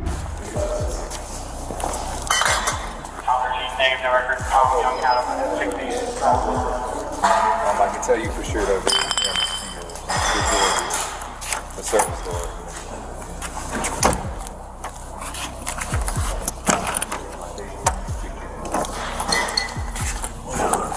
Yeah. Can we use the one from the other door? Because there's no extra 2x4. Yeah, we'll have to use.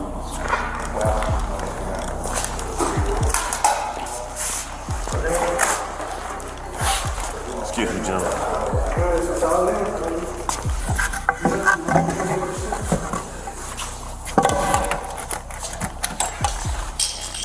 I got the garage door openers. Oh, that neighbor came over and chewing Patterson out. Yeah, I had worked with him already. Because he expected us to arrest all 150 of them. But told me, and we're the police, and we shouldn't back down. I said 150. 6 of us. Even if our whole shift was here, we wouldn't have been able to scoop 150 up. And I'm not risking my, Absolutely. over a party that is not going violent as it is.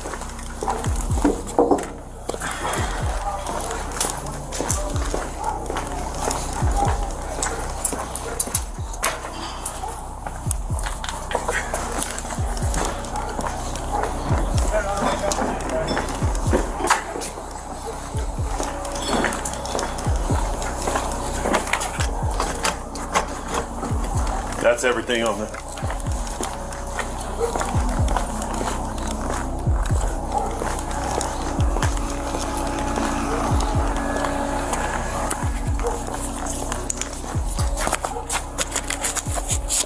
Oh, that's secure.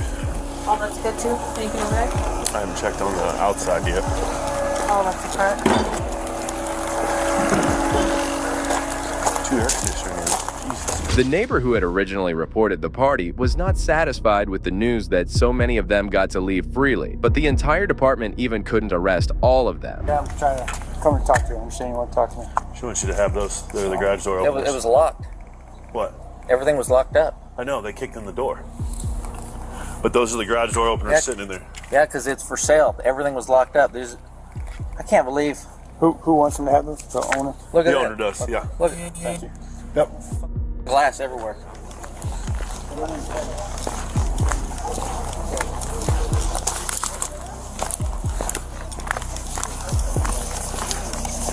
He's fired up. I know. I'm knocking on their heads if they come in my yard. I'm like, okay.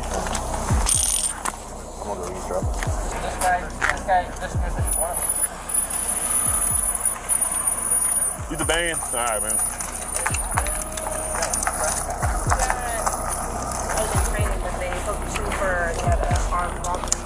One out of California. Camden Village, yeah. That was the most recent, yeah. Oh yeah, he's livid. He thinks we should have hooked all 150 of us. He was screaming at me. He's stupid. Sure. Yeah. Like how? There was It was real simple. We stood there and watched them all leave.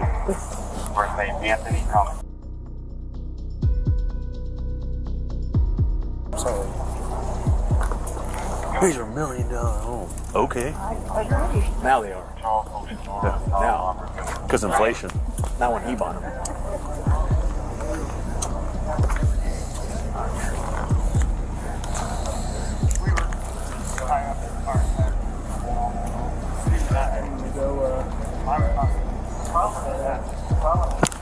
You know this is going to be a complaint to city management. What do you want us to do? Hire more cops? Oh, I don't care. There's only so far we can take it. There's 6 of us to cover the entire road. Alright.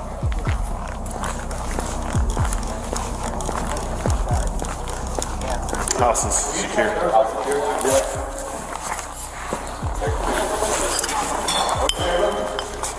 You want that off first? Yeah. I'll put it back. Are you doing it? I can help.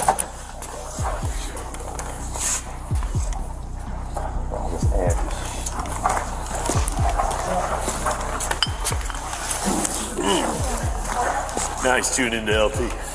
Huh? Now he's tuned into LP. I told him. I said that guy comes back over here again. I don't know what the end result's going to be.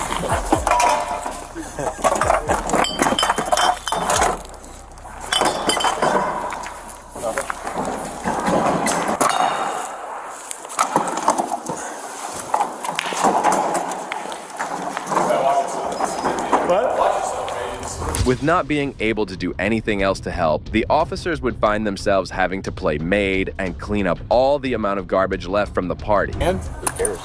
It's a $200,000 home. Yeah, it's still someone's property. Right. Like, trust me, buddy, I would love to arrest all of them. We don't have the capacity to do so. Thanks for helping us out. You hold safe, brother. Hopefully they pay you. They hired them.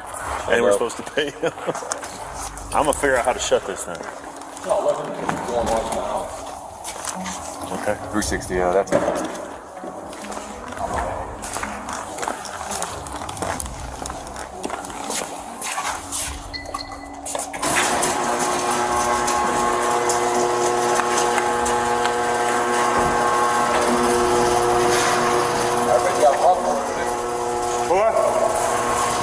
Eventually, in April the same year, the police would single out one of the ringleaders of this stunt, Salim Mustafa, whose only excuse would be that they were only doing it for fun. Well, here's how much fun Mustafa ended up having. Mustafa is accused of criminal trespass, contributing to the delinquency of a and criminal nuisance. Well, that brings us to the end of this video. These stories show that even the most corrupt officers can't always hide behind their badges. When they mess with the wrong person, someone who knows their rights or has the evidence to expose them, they will face the consequences. Now, if you agree with me, please consider showing your support by liking this video, and also make sure to subscribe to stay informed about future cases like these. Also, if you enjoyed this video, check out the next video right here.